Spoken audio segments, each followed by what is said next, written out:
네, 안녕하십니까. 김정민의 그레이트 게임입니다. 오늘은 제가 현재 한국에 없고 우즈베키스탄에 가 있는 관계로 녹화로 스트리밍 방송을 하게 됐습니다.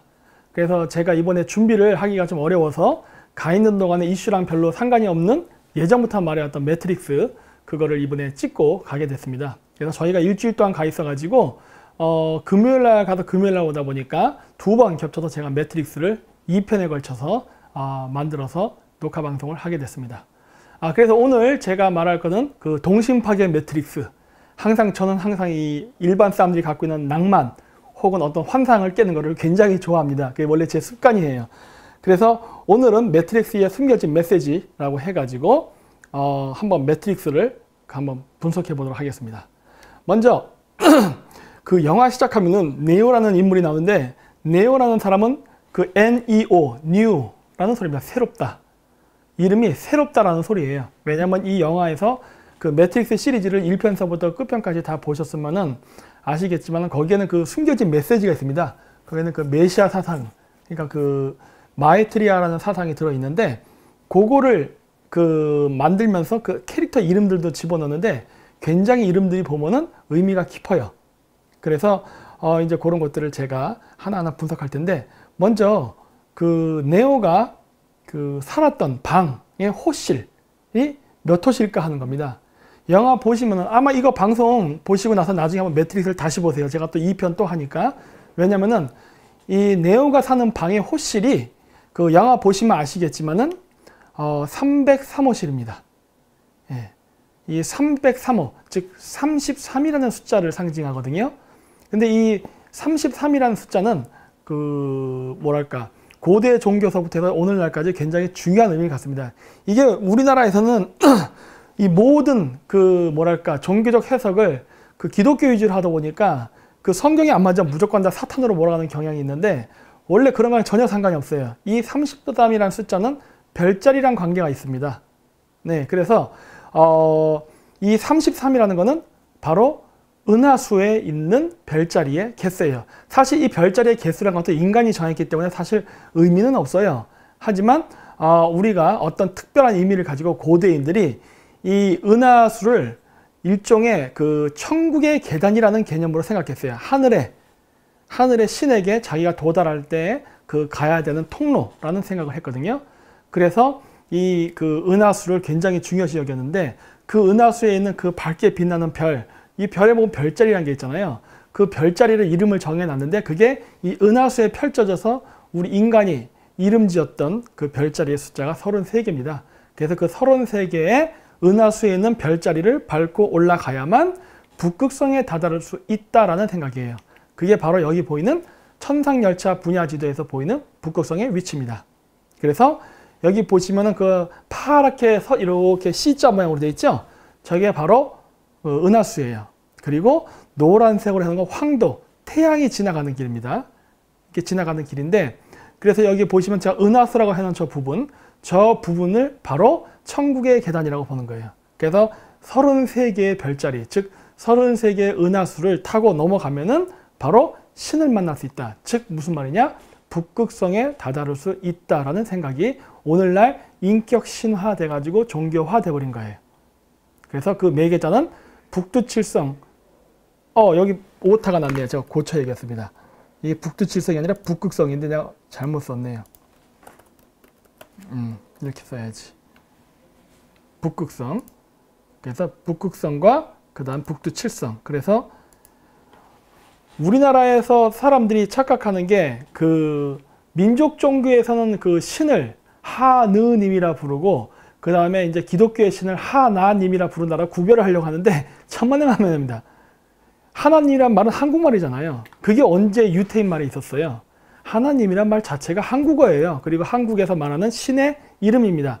단 하나의 유일신. 그게 뭐냐? 북극성. 왜냐하면 모든 별들이 북극성을 중심으로 돌아가기 때문에 신은 하늘에 많다예요. 그 각각의 별자리들을 신격화시켰거든요. 근데 그러한 많은 여러 신들, 즉 별신 혹은 만신이라 그러죠, 우리나라에서는. 그 만신 중에 최고의 으뜸가는 신, 즉 하나님이 바로 북극성이기 때문에 그런 거예요. 그래서 뭐 하나님은 기독교의 신이고 하나님은 우리나라 민족 종교의 신이다. 이거 틀린 말입니다. 그렇게 말하면 안 되죠. 그러려면 차라리 야훼라고 말해야죠. 야훼가 바로 기독교에서 얘기하는 신이죠. 근데 그게 그러면 다를까? 이제 좀 보시면 아십니다. 결론은 같습니다. 자, 그리고 이제 네오가 머무르는 그 호텔이 있습니다. 그 영화 잘 보시면 이 호텔 이름이 나와요. 매트릭스 1편에. 그 호텔 이름을 여러분들은 혹시 알고 계십니까?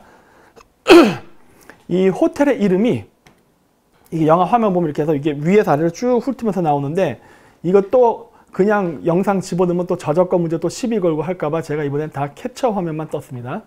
근데 이게 쭉 보시면 뭐라고 나오냐면, 이 이름이 Heart of the City 호텔입니다. 그러니까 도시의 심장, 호텔이라는 말이에요. 아, 이 문구 굉장히 의미가 깊죠. Heart of the City 호텔. 이 이름을 보는 순간 저는 감탄했어요. 아, 이건 뭔지 알겠다. 결론은 뭐냐? 네오는 물병자리 시대의 네오, 즉 메시아라는 소리예요. 이게 영화 첫 도입부부터 아예 암시적으로 나와요. 그래서 그 원래 별자리는 컨스텔레이션이라고도 하지만 영어로, 전문 용어로는, 하지만 일반적으로 말할 때는 별자리 할 때는 하우스라 그럽니다. 하우스, 집이라 그래요. 그러니까 이게 뭐예요? Heart of the City 호텔. 결국 호텔이란 건 뭐예요? 잠자는, 즉 하우스죠. 심장이 있는 하우스. 뭐예요? 사자자리란 소리입니다. 이렇게. 이 사자자리 별자리 중에 가장 밝게 빛나는 별을 레굴루스라고 하는데, 이 레굴루스라는 별이 바로 그 일반 뭐랄까 민간 언어로 말할 때는 이걸 사자의 심장이라 그래요. 그래서 이렇게 보면은 심장 위치에 있죠. 그래서 사자의 심장이라는 별을 바로 레굴루스라고 합니다. 그래서 Heart of the City 호텔 해갖고 나오는 이름은 벌써 심장이 있는 하우스, 별자리, 즉 뭐냐? 사자자리를 상징하는 레굴루스다라는 걸 알 수가 있어요. 그래서 이런 식으로 만든 건축물이 여러분들이 아시는 것 중에도 있어요. 그게 바로 이집트의 스핑크스입니다. 이 가운데가 볼록 튀어나왔죠? 이게 바로 심장을 상징하는 거예요. 스핑크스가 사자처럼 생겼잖아요. 사자, 인격 신화된 사자의 모습에 심장을 의도적으로 부각시켜 나타낸 것은 이게 사자자리를 상징하는 건축물이며, 이 심장 여기가 바로 레굴루스 별이라는 걸 상징하기 위해서 만들어 놓은 건축물입니다. 그래서 레오는 사자자리와 상관이 있는 인물입니다. 이 사자자리라는 건 뭐냐면은 그 태양이 1년 동안 지나가는 별자리가 있습니다. 그걸 황도 12궁이라고 하는데, 대략 한 달에 한 개의 별자리를 지나요. 대략이에요, 대략. 약간 오차가 있습니다. 그래서 대략 한 달에 그 한 개의 별자리를 지나가는데, 그게 바로 12개의 별자리가 있어요. 1년은 12개월이잖아요. 그래서 12개의 별자리가 있는데, 이 12개의 별자리 중에 제가 여기 사자 그림 여기 있는 거죠. 여기 은하고 동 사이에 깜빡깜빡거리는 여기를 바로 사자자리라고 합니다.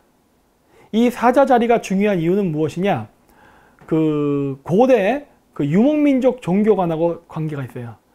유목민족은 천성관림 사상이 있는데, 그 자신의 지도자는 하늘로부터 내려온다는 사상이 있어요. 요즘도 뭐 우리나라에서 그 맨날 대통령 선거 때만 되면 그 할머니들이 많이 말씀하시잖아요. 지도자는 하늘이 내주는 것이다. 뭐 이런 말 많이 하잖아요. 뭐 그런 식의 사상인데, 과거는 물고기 자리 시대였습니다. 그래서 물고기 자리 시대라는 거는 뭐냐면, 나중에 또 설명하겠지만은, 여기 보시면은 물고기 2마리가 있는 게 있어요. 이 물고기 자리 시대를 하는데, 이 물고기 자리 시대에 는 AD 1년서부터 AD 2160년, 현재 우리가 살고 있는 시대예요. 실질적으로는 2160년이 아니라 2018년을 기점으로 해서 이제 물병자리도 같이 시작됐어요. 이게 겹쳤어요. 왜냐면 이 별자리라는 게 우리가 생각하는 것처럼 뭐 격자로 짜맞든지 뭐 정확하게 12등분 돼 있고 이런 게 아니잖아요. 삐뚤빼뚤 아닙니까? 원래 자연 상태는. 그래서 이게 별자리가 겹쳐요. 그래서 지금은 사실은 물고기 자리와 물병자리가 겹쳐서 시작되는, 어쨌든 물병자리가 시작되는 시점이 2018년부터예요. 그래서 2019년부터는 물병자리입니다. 이제. 근데 이 물고기 자리 시대에 해당하는 과거 1년 전까지 시대에는 고대 유목민족들이 자신의 그 지도자들이 하늘의 기운을 받고 태어난다고 믿었는데, 그때 누구의 기운을 받고 태어나냐? 반대편 별자리의 기운을 받고 태어난다고 믿었어요. 물고기 자리의 반대편 별자리인 처녀자리. 그래서 처녀자리의 기운을 받고 태어난다고 믿었습니다. 그래서 유라시아의 위대한 왕들, 종교 계급 제사장들은 죄다 처녀수태입니다. 왜냐? 바로 버거라는 처녀 별자리에 영향을 받아서 태어난다고 믿었기 때문에. 그리고 지금은 물병자리이기 때문에 물병자리는 바로 반대편 별자리가 사자자리예요. 그래서 사자자리의 기운을 받아 태어난다고 믿습니다. 근데 매트릭스 영화의 영화 주인공인 네오가 사는 그 호텔의 이름이 하트 오브 더 시티 호텔. 그래서 사자자리의 레굴루스, 심장자리를 상징하는 그러한 의미를 갖고 있는 걸로 봐서 네오, 즉 새로운 태양에 해당하는 메시아는 사자자리와 관련이 있다라는 게 암시가 되어 있죠. 고로 무슨 말이냐? 물병자리 시대의 새로운 메시아 혹은 지도자라는 의미를 이 영화에서 포함하고 있습니다.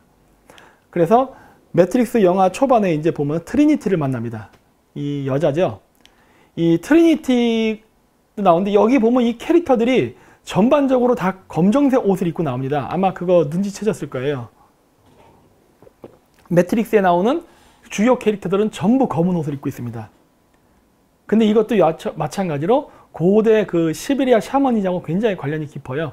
근데 여기 보시면은 이 매트릭스에 나오는 이 여자들의 이 모습들, 그 다음 그 뭐 모피우스라든가 이런 사람들 보면은 검은 옷인데 이게 다 까마귀랑 관계가 깊습니다. 까마귀. 왜냐면은 고대 샤먼들은 하늘의 메시지를 받아서 전파하는 전령, 즉 전도사를 까마귀라고 생각했어요. 그래서 고대인들은 까마귀를 매우 신성시 여겼습니다. 그래서 지금도 몽골 샤먼들이 이렇게 신탁을 하고 날 때 쓰는 머리의 모자에는 까마귀 깃털을 많이 꼽습니다. 그리고 고대는 머리에 이렇게 까마귀 미이라로 만들어서 모자를 쓰고 기도할 때 이렇게 뭐 하고 있어요. 그래서 뭐 자신의 영이 까마귀의 영을 타고 하늘로 올라가서 뭐 이렇게 신의 메시지를 받아온다 뭐 이런 개념으로 써서 까마귀가 매우 중요했습니다. 네. 그런데 여기서도 보면은 모피우스가 누굽니까? 일종의 어떤 메시지를 전달하는 전도사잖아요. 근데 그 사람도 마찬가지로 그래서 모피우스를 따르는 모든 무리들이 검은색 옷을 입죠. 즉 검은 사제예요. 이게 또 검다고 하니까 또 나쁜 거 이렇게 생각하면 안 됩니다. 왜냐? 원래 고대 종교의 종교관은 선악론이 아닌 양비론입니다. 서로가 다름이지 좋고 나쁨이 아니에요. 다름이에요. 다름. 남자, 여자, 양 이런 식이에요. 그럼 남자는 선이고 여자가 악인가? 이런 개념이 아니라니까요. 그냥 서로 다름이에요. 예. 그래서 검은 사제라는 건 바로 그러한 하늘로부터 메시지를 전하는 그러한 사람들을 그렇게 불렀어요. 왜? 그러면 그렇게 검은이라는 뜻이 들어갔느냐? 바로 태양 속의 새는 까마귀라는 생각을 가졌거든요. 그래서 이 새가 태양과 인간을 왔다 갔다 하는 새는 태양에 새카맣게 따서 까매졌다고 생각했기 때문에 바로 신의 전령이라는 의미로서 검은색 까마귀를 숭상했던 것입니다. 그게 나중에 가면 이제 여러 가지로 변합니다. 왜냐하면 유목민족이 여러 지역에 흩어져서 살았기 때문에 자기가 사는 지역에서 흔하게 볼 수 있는 새를 기준으로 하다 보니까 나중에는 까마귀, 비둘기, 제비, 까치, 거위, 백조 등등으로 여러 가지로 변해요. 그냥 그래서 쉽게 얘기하면 조류다라고 이게 정의 내릴 수가 있어요. 그래서 어쨌든 새가 인간과 신을 연결하는 매개자라는 그러한 그 의미를 가지고 있고, 그래서 모피우스가 네오라는 그 주인공 캐릭터를 각성시키기 위해서 직접 나타나죠. 그런데 마찬가지로 신의 대리인이라는 어떤 그 메신저라는 의미가 있기 때문에 검은색 샤머니즘에 나오는 그런 까마귀 옷을 입은 게 아닌가 봅니다. 그래서 이렇게 몽골 샤머니즘에 보면 이렇게 입죠. 이 머리에 이 탁탁 꼽은 거 있죠?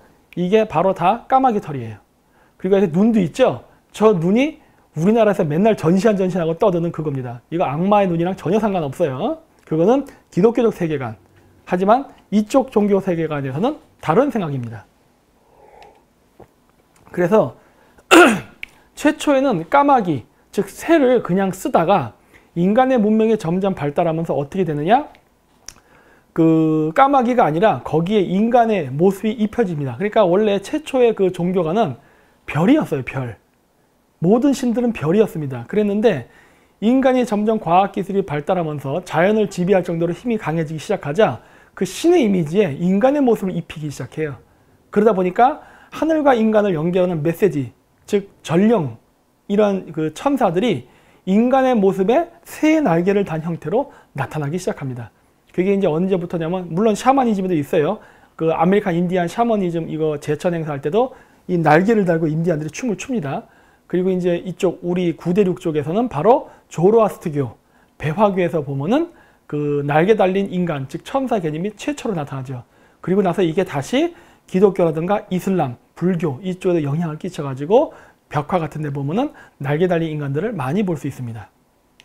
그래서 이 트리니티는 이름 자체가 숫자 3, 삼위일체를 뜻해요.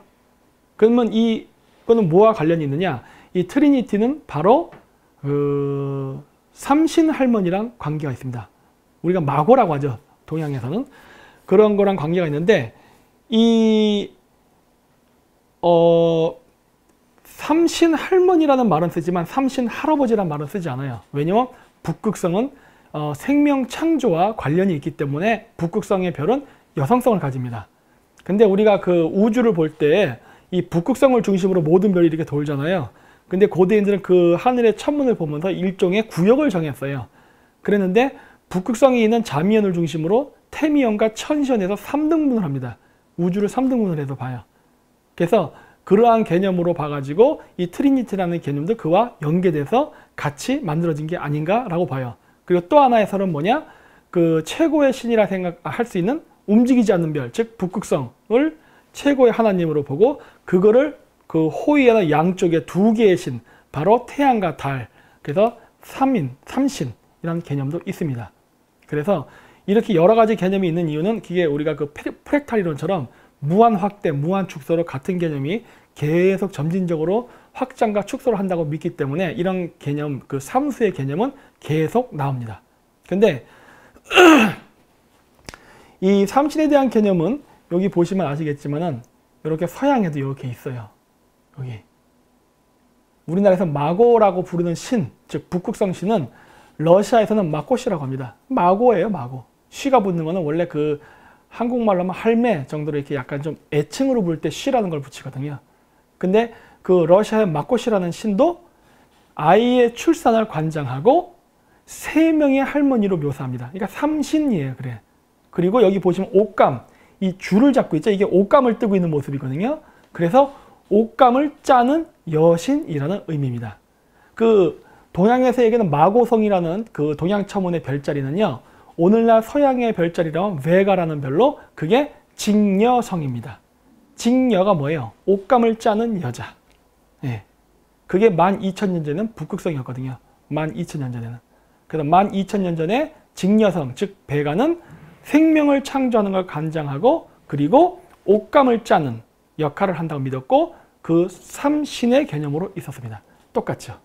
그래서 동양 천문에 이렇게 나오는 자미원, 태미원, 천시원 하고 이 개념으로 있어요. 그래서 실질적으로 이 매트릭스 1탄에서 네오가 죽었을 때 스미스 요원한테 네오를 트리니티가 살려줍니다.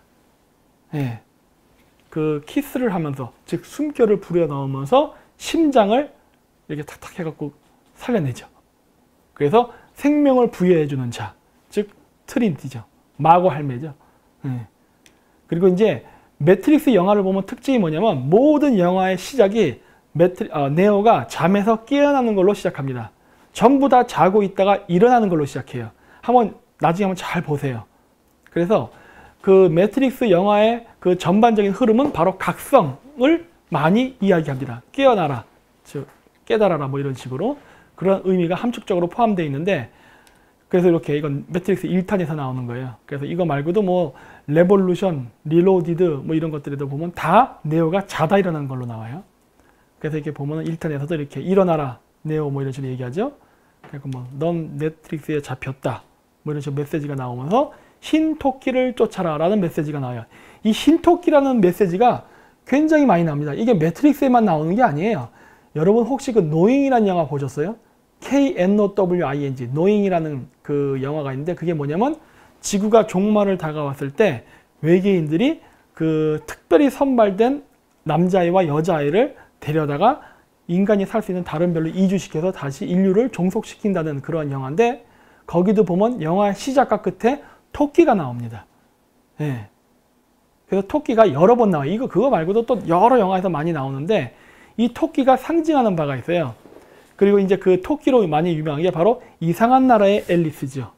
이상한 나라의 앨리스 영화 그 애니메이션이죠. 그거 보면은 앨리스라는 여자애가 그 토끼를 보고 쫓아가다가 어떤 토굴에 들어갔다가 어떤 이상적인 어떤 그 환상의 세계 뭐 그런 걸 본다는 그런 주제잖아요.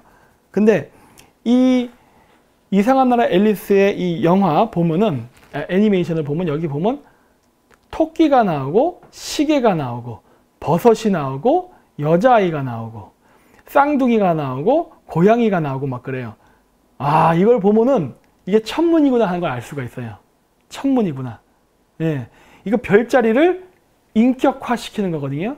왜냐면 인간이 별을 봤을 때 잘 모르겠잖아요. 일반 사람들이 봤을 때는. 그래서 저거를 이 별자리에 대한 지식을 보다 쉽게 전파하기 위해서 이렇게 동화 같은 이야기를 만들었거든요.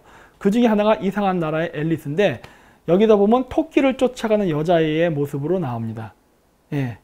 근데 이거 상당히 의미가 있어요. 이게 또 우리나라에서는 또 이거 토끼 나오고 막 이런 건 또 뭐 아이시스에서 뭐 사탄 나오는데 전혀 그런 거랑 상관이 없습니다. 말했듯이 이거는 바로 유목민족의 샤머니즘 문화에서 영향을 받은 거예요. 바로 몽골의 전통 그 집인 게르가 있는데 이 게르 오른쪽 그림이 뭐냐면 이 게르를 위에서 내려다 봤을 때의 모습이에요. 이게 보면은 그 몽골의 그 게르는 하나의 우주라는 관념이 있습니다. 우주. 그래가지고 동그랗게 만들어서 그게 우주라고 보는 거예요. 그래서 우주의 가운데의 중심축에 그 카자고는 샹을하기라고 하는 구멍 뚫린 거 있어요. 그 태양을 상징하기도 하거든요. 그거를 중심으로 좌우에 남녀가 배치되죠. 이런 식으로 침대를 놓는데 그 하나의 우주의 개념으로 보기 때문에 가운데 태양에 해당하는 이 가운데 보면 모닥불이 보이실 거예요. 그 모닥불, 즉 태양을 중심으로 해서 12간지, 즉 황도 12궁의 별자리를 묘사합니다. 자축, 인묘, 진사오미, 신유술에 해가지고 묘사를 하는데 이 보시면은 그 몽골 천막 집에 보면은 이 왼쪽에 닭의 그림이 있죠. 여기가 바로 정서 방향인데 여기는 남자가 자는 침대입니다. 그리고 이 오른쪽에 토끼가 그려져 있죠. 깜빡깜빡 제가 표시해놨는데 이쪽 오른쪽 침대가 바로 그 여자가 자는 침대예요. 여기가 묘, 즉 토끼의 자리입니다. 자축인묘, 정동 방향이에요. 정동 방향. 이쪽이 바로 여자가 잠자는 위치예요. 그래서 지금도 이렇게 보면은 이게 그 몽골 전통 가옥인데 옛날같이 12간지에 맞춰서 물건을 배열하는 일은 지금은 없습니다. 많이 사라졌어요. 하지만 지금도 여전히 변함없이 남자 침대와 여자 침대는 좌우가 이렇게 정해져 있습니다. 이렇게. 그래서 여자 침대가 들어가서 오른쪽이에요. 즉 동쪽 방향입니다. 동쪽은 바로 어디냐? 태양이 뜨는 위치예요. 그래서 태양과 여성을 동일시합니다. 예. 그래서 새와 태양과 그 동쪽 방향을 동일시해요. 왜냐하면 하늘로부터 내려오는 메시지, 즉 전령은 여성성을 예전엔 가졌었어요. 여성성을. 왜냐하면은 동쪽 방향, 해가 뜨는 방향은 여성, 즉 태양이거든요. 왜 그러면 태양이 여성성을 갖느냐? 고대인들은 태양과 달이 겹치는 거, 이클립스라고 그러죠. 이 일식 혹은 월식인데 이거를 하늘에 남성신과 여성신이 서로 섹스를 한다고 믿었어요. 그러면 임신을 할 거 아니에요. 그 임신을 해서 태어나는 그 별이 무엇이냐? 금성이라고 믿었습니다. 바로 태양의 궤도에서 가깝게 돌고 있는 별. 그래서 이 금성을 달과 태양이 서로 성교를 해서 태어난 자식이라고 봤어요. 그래서 금성을 태양의 아들이라고 연금술에서도 부릅니다. 그리고 달은 떠나잖아요. 태양 주변에서 계속 이렇게. 왜냐면 태양을 중심으로 우리가 모든 행성들이 돌기 때문에 우리가 지구에서 육안으로 봤을 때 이 태양 주변에서 금성이 돌고 달은 떠납니다. 그렇게. 그래서 금성은 그 달은 남성성을 가지고 태양은 여성성을 가졌어요. 그래서 우리가 그 유목민족들 그 투르크 전사 얘기할 때 저도 늑대가 있지 않습니까? 이 늑대 전사를 묘사할 때 항상 달이 나옵니다. 늑대 전사하면서 태양 나오는 그림 본 적 없을 거예요. 항상 늑대 전사하면 달이 나와요. 왜? 달은 남성성을 가지니까. 태양이 여성성을 가집니다. 근데 이것도 새천년 주기에 따라서 남성, 여성, 남성, 여성으로 바뀌어요. 이번 세기에는 남성이었지만 다음 세기는 여성성을 갖습니다.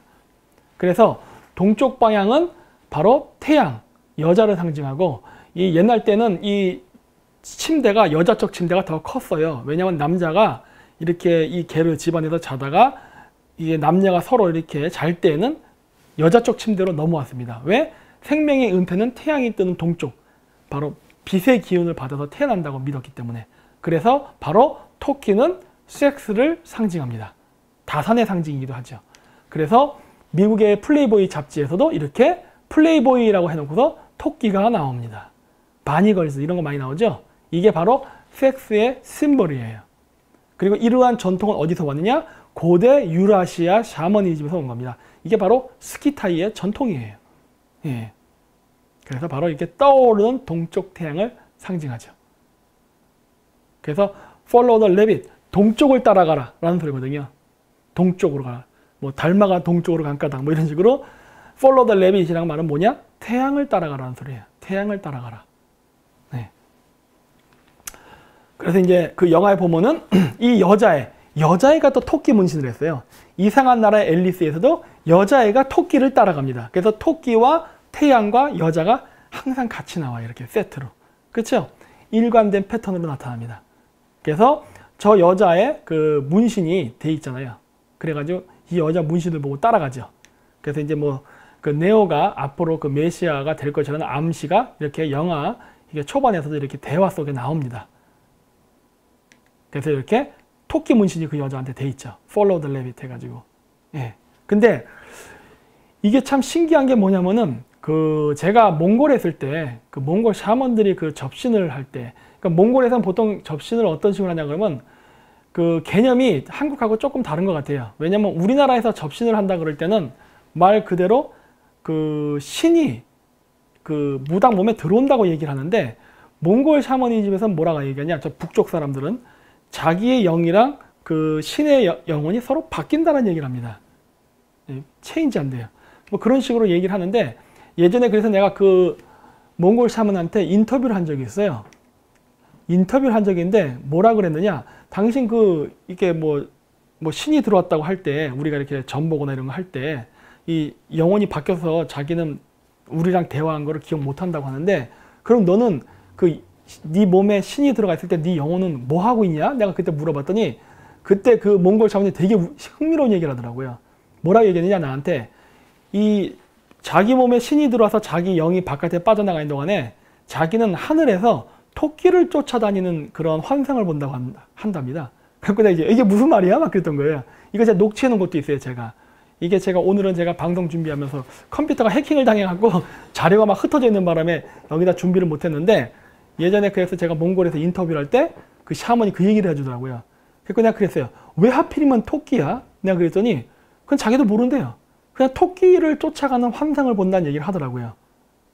근데 이러한 현상은 다른 그 서양의 학자들한테도 이런 게 나타나는 것 같아요. 예를 들어서 그 아까 이상한 나라 앨리스, 아마 내 생각인데 이상한 나라의 앨리스를 쓴 그 작가는 아마 환각제 같은 걸 먹고서 그 소설을 썼을 가능성이 높습니다. 저는 그렇게 봐요. 왜 그러냐면은 말하는 내용이 그 몽골 샤먼이 말하는 내용, 그 접신 상태에서 자기가 보는 환상, 그 내용이 이상한 나라의 앨리스와 좀 닮아 있어요. 뭐냐? 최초 접신하는 시점에 자기가 토끼를 따라서 어떤 어둠의 동굴 속으로 들어가는 것 같다는 느낌을 받는다 그러거든요. 근데 이상한 나라의 앨리스에서 똑같은 이야기가 첫 부분에 나오잖아요. 토끼를 따라서 나무 속 동굴로 한없이 빠져서 딱 들어갔더니 거기 원더랜드, 원더월드였나? 어떤 이상한 그 세계가 펼쳐지는 걸 본다고 하잖아요. 일종의 환상이죠. 근데 그런 내용들의 전체적인 이야기가 매우 닮아 있습니다. 그래서 저는 아마 그 작가가 그 시베리아 샤먼들이 신탁을 할 때 쓰는 그런 약, 환각물질이거든요. 그런 걸 먹고 소설을 쓴 게 아닌가 봐요. 뭐 요즘도 보니까 버닝썬 사건에서도 보듯이 연예인들 뭐 엄청나게 그거 마약다고 대마초 하잖아요. 원래 사주팔자가 연예인과 무당은 똑같습니다.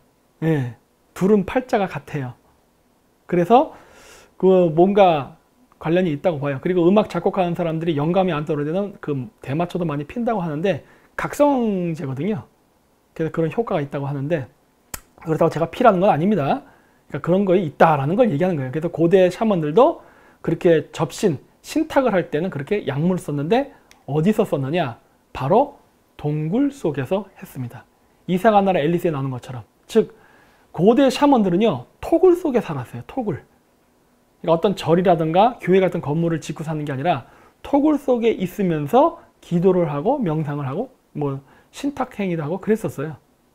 그래서 매트릭스에 보면 그래서 follow the rabbit, 토끼를 따라가라는 메시지를 보고서 그 여자를 따라가잖아요. 그래서 어디로 갑니까? 나이트클럽을 가죠. 이상한 나라 앨리스에서 토끼를 따라서 어떤 구멍으로 해서 어둠의 토굴로 들어가서 환상을 보듯이 마찬가지로 여기서도 보면은 토끼를 따라서 검은 공간, 즉 나이트클럽으로 들어가죠. 예. 그래서 이런 것들이 바로 고대 샤먼 그런 것과 닮아 있다는 게 보입니다. 닮은 게 아니라 아마 거기서 벤치마킹을 했을 겁니다. 그래서 요거는 영상은 내가 보여드리지 않을게요. 이게 아메리칸 인디안 그 영화의 일부인데 이게 뭐냐면은 동굴이에요. 시커멓죠? 이 동굴입니다. 이 동굴에서 어떤 그 메시지를 그 조상을 만나기 위해서라는 경우도 있고 뭐 이렇게 한다고 하는데 그때 특정 환각 물질을 마시고 토굴 속에서 기도를 하는 그러한 풍습이에요. 그래서 이거는 뭐 전 세계적으로 고대 샤머니즘이 그 일반화되어 있던 시대에는 이게 다 있었어요. 동서양 어디나 다 있었어요. 아메리카 인디아도 다 있었고. 그래서 이렇게 동굴 속에서 환각 물질을 마시고 기도하는 그러한 풍습이 있었습니다. 그래서 요 왼쪽에 보면 이게 페르세우스라는 영화인데 거기서 보면 페르세우스가 메두사를 죽이러 갔을 때 바로 간 곳이 어두운 동굴입니다. 그 동굴에 그 뱀의 모습을 한 메두사가 있고 그 메두사의 목을 치는 그러한 신화가 나오죠. 그리고 이제 오른쪽 위에는 저렇게 그 녹색으로 묘사가 되고 그리고 지금 저한테 가려서 안 보이는데 요 뒤쪽에 보면은 메두사가 이렇게 활을 들고 있어요. 이게 뭘 상징하는가 하는 거예요. 이게 뭐냐면 고대 그리스인들이 스키타이인들과 싸웠던 그 스키타이 여전사의 모습을 지금 묘사한 겁니다. 여전사의 모습. 여전사인데 이게 지도자들, 여성 샤먼이에요. 그래서 그 모습을 묘사한 거예요. 그래서 보시면은 이렇게 녹색 뱀의 모습의 그러한 그림도 여기 있잖아요. 여기 녹색 뱀으로. 왜 그러냐? 스키타의 전사들은 몸을 파란색으로 문신하고 파란색을 칠했기 때문에.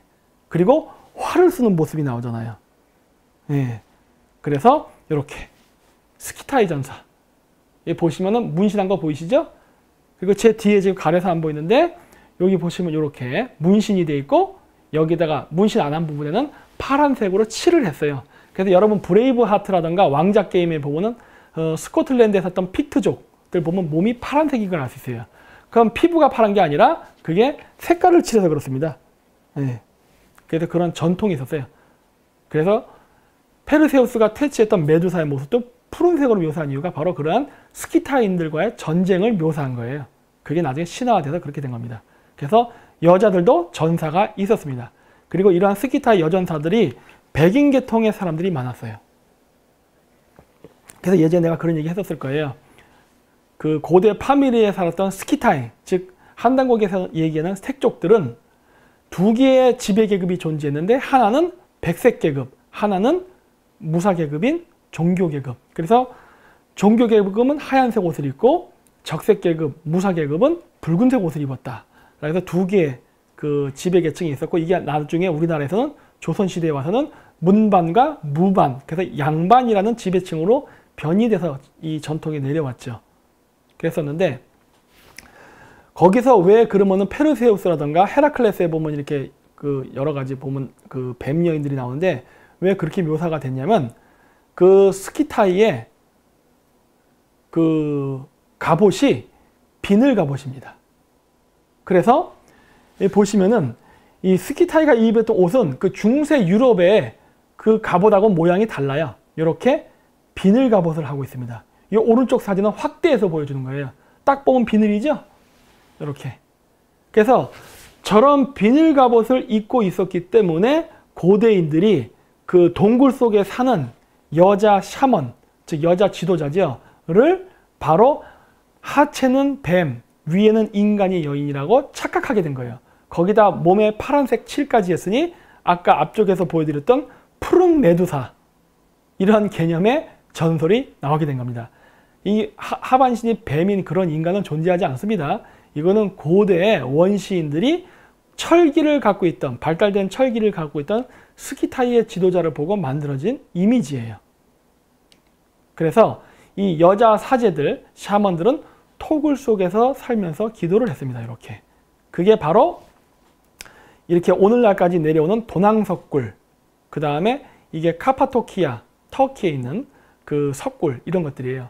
이게 왼쪽 거 도낭석굴은 불교의 성지고, 카파토키아는 이게 그 기독교, 초기 기독교의 성지인데, 이거는 기독교나 불교 이전에 원래 샤먼들이 이 지역에 살면서 기도를 했던 장소예요. 그랬었는데 이게 시대가 흐르면서 샤머니즘이 쇠하고 동양에서는 불교가, 서양에서는 기독교가 흥하니까 그 지역이 다른 신흥 종교가 덮어버리면서 성지가 된 것뿐이에요. 그래서 원래 저런 동굴 속에서 그렇게 여자 제사장들이 기도를 하고, 그리고 어떤 환각성 물질을 마셔서 그 환각을 보면서 어떤 의뢰인들의 그런 소원을 들어준다거나 미래를 점치는 그러한 일을 했었습니다. 그때 썼던 게 바로 이제 여러 가지 그 약물이 있는데, 시베리아 그 샤먼들이 썼던 거는 바로 이거예요. 광대버섯이라는 것입니다. 여기도 책이 있죠? 책이 있는데 이 광대버섯이라는 거예요. 이 광대버섯을 먹으면은 죽습니다. 이거 독버섯이에요. 근데 이거를 적당량을 먹으면 죽지는 않지만 환각 상태에 빠져요. 예. 이게 마약하고 같은 원리인 거예요. 마약도 마찬가지거든요. 마약도 조금 먹어야지 많이 먹으면 죽어요. 근데 약간 하면 환각물, 이게 환각 그러한 작용이 일어나게 돼요. 그 왜 그러느냐? 죽기 직전의 상태까지 가는 거예요. 이게 무슨 말이냐면, 고대인들은 어떤 자기 죽은 조상에게 어떤 메시지, 듣고 싶은 말이라든가 조언을 얻고 싶을 때 이렇게 샤먼에게 물어보면, 샤먼은 이승에 있잖아요. 근데 죽어있는 저승의 조상을 만나기 위해서 이승에서 저승의 세계로 가야 된다고 믿었거든요. 그래서 그 저승의 세계로 가기 위해서 어떻게 하느냐? 바로 가사 상태에 빠지게 만드는 겁니다. 가사 상태라는 게 뭐예요? 일종의 혼수 상태인 거예요. 거의 죽음 직전까지 가는 상태. 그 어떻게 죽음 직전까지 가요? 독극물을 먹고. 근데 독극물을 너무 많이 먹으면 죽으니까 거의 치사량까지 먹는 거예요. 거의 죽음의 간당간당한 상태까지. 그러면 어떻게 된다? 혼수 상태에 빠지면서 그 상태에서 자기가 환영을 보면서 거기서 저승의 세계로 자기 영이 가서 조상을 만나서 뭐 대화를 한다라고 믿었던 거예요. 근데 이제 그 죽음의 상태에 가게 되면 인간의 몸은 자체적으로 그 엔돌핀이 돕니다. 그래가지고 어떻게 되느냐? 그 사자한테 어떤 사슴이 물려서 먹잇감이 돼서 죽을 때 있잖아요. 이럴 때가 되면은 몸에서 엔돌핀이 나면서 고통을 줄여준다 그래요. 왜냐? 이왕 먹히는 거 고통 없이 죽으라고. 그래서 기분 좋게 만들어줍니다. 그래서 샤먼이 신탁을 하기 위해서 이렇게 이 환각 물질을 먹게 되면은 환각 상태에 빠지면서 기분이 좋아져요. 예. 그래서 그런 식으로 신탁을 받습니다. 이게 오늘날은 그냥 나이트클럽이라든가 이런 데서 지금 쾌락의 용어로 쓰이죠. 근데 원래 최초의 그 마약, 이런 환각 물질의 용도는 신탁을 하기 위해서 쓰였던 게 원래 시작입니다. 그래서 이러한 것은 그 기독교에서도 썼어요. 그게 바로 지금 여기 보시면은 이 성당 스테인드 글라스에 보이는 버섯들입니다. 예수와 버섯이 계속 나오죠? 예. 이게 뭐냐? 뭐 개신교에서는 예수를 신이라고 하지만 개신교를 제외한 유대교, 그 다음에 뭐 이슬람, 다른 뭐 그 계통의 기독교에서는 예수는 선지자입니다. 인간이에요. 신이 아니라. 그런데 이러한 선지자, 즉 그 신과 인간을 연결하는 그 종교 지도자죠. 일종의 무당이라고 볼 수 있어요. 이런 사람들은 바로 신과 인간을 만나는 그 중재 역할을 하는데, 물론 그럴 때 필요한 게 뭡니까? 몽골 샤먼들이 못 쓴다고 했어요. 독버섯. 근데 이러한 문화는 당연히 기독교에도 이렇게 존재합니다. 지금은 없죠. 과거엔 있었어요. 왜? 모든 종교는 진화 발전하니까. 그래서 이렇게 이 성당 벽화에 그려져 있죠. 그래서 이러한 전통은 굉장히 오래됐어요. 기독교 이전부터 했던 이러한 그 고대 그 그리스라던가, 그 다음에 이게 몽골 샤먼입니다. 이것도 그리스예요. 이런 식으로. 그리고 심지어 바티칸의 추기경의 의상에까지 그 영향을 끼쳤죠. 왜? 독버섯이야말로 인간과 신을 연결하는 매개자의 역할을 한다고 믿었거든요. 그러니까 추기경이 어떻게 옷을 입는 거예요? 독버섯처럼 입는 거예요. 왜? 자기가 신과 인간을 연결하는 종교지도자라는 의미가 있으니까. 그래서 이렇게 고대 시베리아 샤머니즘의 그 어떤 그 기능이나 전통이나 풍습은 오늘날 우리가 고등종교라고 하는 불교가 됐던 그 다음에 그 기독교가 됐던 모든 종교에 다 여전히 면면이 이어서 내려오고 있습니다. 예. 그래서 이게 오늘날 현대판 산업화 사회가 되면서 이게 비즈니스화 되면서 바뀝니다. 부정적으로 바뀐 건 마약 거래예요. 근데 좀 긍정적으로 바뀐 게 바로 커피 산업입니다. 스타벅스. 스타벅스 로고 마크가 저게 사이렌이라는 그 여신이에요. 하반신은 물고기, 위에는 인간 여인의 모습. 이제 여러분 제가 이 모습을 보여주면은 이게 결코 인어가 아니라는 걸 인지하실 수 있을 겁니다. 바로 중앙아시아에 살던 스키타이 여전사의 모습이에요. 즉 여자 샤먼입니다. 여자 샤먼이 뭐 한다고 했어요? 토굴 속에서 기도를 하고 산다 그랬죠? 그래서 예전에 제 그 탱그리시나 역사 강의 들으신 분은 아실 거예요. 헤라클레스가 스키타이의 영역인 동쪽의 땅으로 왔을 때 어떤 토굴에 들어갔더니 하반신은 뱀의 모습을 하고 있고 상반신은 여자인 사람을 만났다라는 기록이 있다라는 게 있었잖아요. 헤로도토스에 있습니다. 그 역사라는 책에. 그런데 스타벅스가 왜 그런 사이렌이라는 마크를 차용했느냐? 여자 샤먼이 토굴에서 환각성 물질, 즉 각성제를 마시는 그런 일을 했었거든요. 그게 바로 우리가 오늘날 마시는 커피 문화예요. 그래서 카페는 어둡습니다. 뭐 요즘 카페는 밝은 데도 있어요. 하지만 옛날 전통적인 카페는 아늑한 분위기를 만든다. 그래서 어둡게 인테리어를 합니다. 조명이 좀 어두워요. 지금 저희 사무실처럼 뭐 형광등 쓰고 이렇게 밝게 해갖고 막 커피를 마시지 않고 은은한 조명을 해갖고 커피를 마십니다. 왜?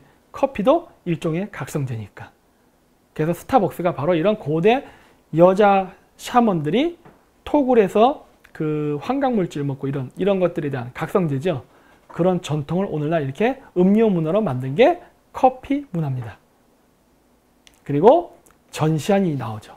이 또 전시안 나오면 또 막 개거품 물고 난리가 나죠. 막 사탄의 눈이 나고. 하지만 전혀 그런 건 상관없습니다. 제 강의를 많이 보신 분들은 아실 거예요.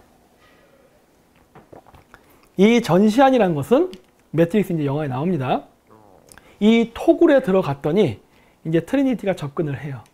그래가지고 이제 뭐 안녕 내어서 날 어떻게 알지? 그러니까 난 널 잘 알아. 그들이 널 보고 있어. 항상 주시하고 있다. 라는 이야기를 하면서 나오는데 이제 여기서 나오는 이 주시자들은 누구냐? 스미스 요원이죠. 그래서 나오는데 얘네들이 바로 우리가 오늘날 얘기하는 전시안이라는 개념의 이미지예요. 근데 이 전시안은요. 사탄의 상징하고는 전혀 상관이 없어요. 이거는 고대 이집트 신앙에도 나오고 우리나라에도 있습니다. 이게. 그리고 시베리아 샤머니즘에도 있고. 그래서 여기 보시면은 전시안이 일각에서는 이 문양이 사탕 숭배의 의미를 가지고 있다고 주장한다. 일부 몰지각한 문화 콘텐츠 제작자들에 의해 대중매체에서 무분별하게 사용되고 있다고 한다라고 하는데 뭐 많이 쓰여요.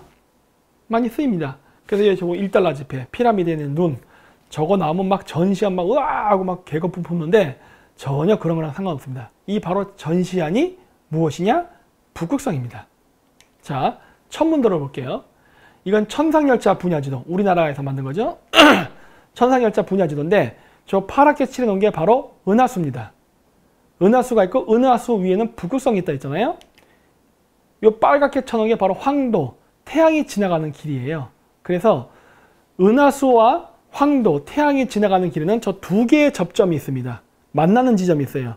그 부분을 하나는 골드 게이트, 하나는 실버 게이트라고 부르는데 그 가운데에 바로 북극성이 존재합니다. 여기에. 그래서 이 황도와 은하수가 지나가는 그 접합 부분의 이 모양이 이렇게 뭐랄까 다이아몬드? 어쨌든 기다란 타원형 모양을 하고 있죠. 그 가운데 북극성이 있어요. 그래서 눈처럼 보입니다. 그래서 이걸 전시안이라 부르는 거예요. 그래서 여러분들 전시안을 묘사할 때는 눈을 두 개로 그리지 않습니다. 눈을 하나로 그립니다. 왜냐? 전시안은 곧 북극성이기 때문에. 왜냐? 낮에는 태양이 뜨고 밤에는 달이 뜹니다. 즉 밤에는 태양이 없고 낮에는 달이 없어요. 그래서 태양과 달은 반쪽씩밖에 볼 수가 없는 거예요.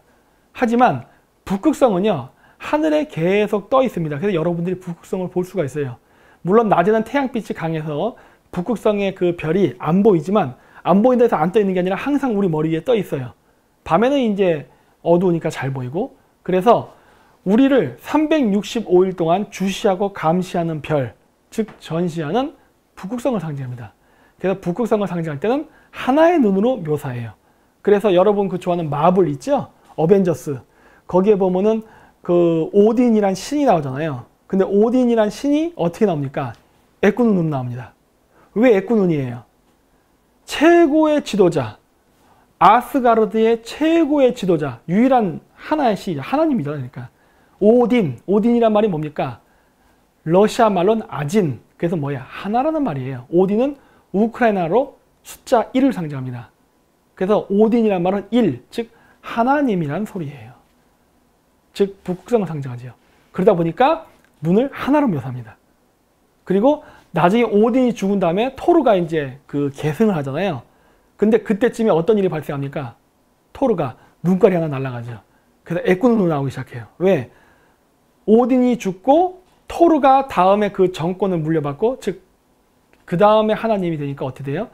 전시한, 즉 북극성을 상징하는 의미로서 눈이 하나 없는 애꾸눈으로 나오는 겁니다. 네? 이렇게 되는 거예요.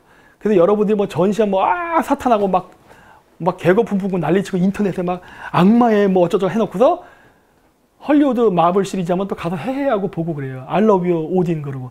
난 그러면 이렇게 생각하는 거예요. 미쳤구나예요. 이게 이거 같은 건데 왜 이거는 사탄이고 이거는 왜 아니지? 똑같은 건데? 이렇게 되는 거거든요. 그래서 그게 바로 원래는 별인데 이거를 인격 신화하면서 인간의 모습의 신으로 만들어진 거지 원래 그게 신이 아니라니까요. 원래 고대인들이 생각했던 신의 모습은 별입니다. 별 그 자체예요. 그래서 이렇게 전시안을 이렇게 묘사하는 것 뿐인 거예요. 그래서 감시의 별이라고 그러죠. 그래서 이 북극성, 즉 이 하나로 빚은 하나님이라는 별은 이 천문적 의미로도 창조와 파괴를 동시에 주관한다고 믿어요. 이 개념은 마찬가지로 기독교에도 있고 당연히 힌두교 종교에도 있습니다. 힌두교에서 최고의 신이 브라흐마입니다. 즉 우주 그 자체예요. 야훼죠, 야훼. 야훼가 뭐예요? 우주. 네, 우주거든요, 우주. 그런데 이 브라흐마라는 신은 세 개의 신의 개념으로 나뉩니다. 그게 바로 파괴의 신인 시바와 창조, 평화의 신인 비신으로 나뉘어져요. 그래서 이 브라흐마라는 신은 북극성을 상징하는 이러한 별이에요. 그래서 북극성을 뭐라 그런다고 했죠? 우리가 삼신할머니.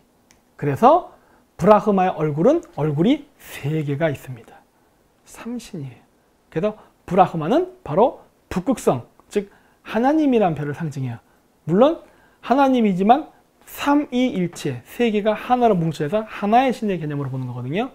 그래서 이렇게 생명을 창조와 파괴를 동시에 주관한다 해서 이미지가 됐는데 힌두교에서도 마찬가지로 그래서 브라흐마가 이렇게 시바, 즉 여기 보면은 시바는 원래 부와 행복, 길조를 의미하는 신이었으나 나중에 파괴의 신이 되어서 파괴, 생명을 창조하기도 하고 파괴하기도 한다고 믿는 거거든요. 그게 바로 우리 매트릭스 영화에서 나오는 바로 아키텍트입니다. 파괴하고자 하죠. 그리고 비신우, 창조와 평화를 유지하려고 하는 신. 매트릭스에서는 오라클로 묘사되는 거예요. 그래서 네오라는 인물에게 한쪽은 파괴를 명령하고 한쪽은 그 재생을 명령하죠. 그래서 매트릭스 2탄인가에 보면은 그 네오가 아키텍트를 만났을 때 그 아키텍트, 그 건축가가 그 말을 하잖아요. 너는 둘 중에 하나를 골라야 된다. 트리니티를 살릴래? 아니면 세상을 살릴래? 하나는 죽는다. 선택해라. 이 얘기 하잖아요.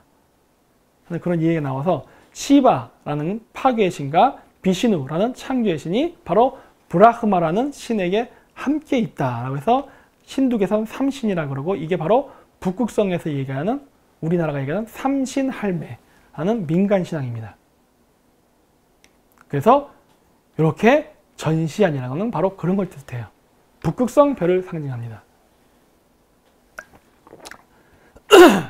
근데 이게 그러면은 과연 미국에서 만든 게 최초냐? 아닙니다.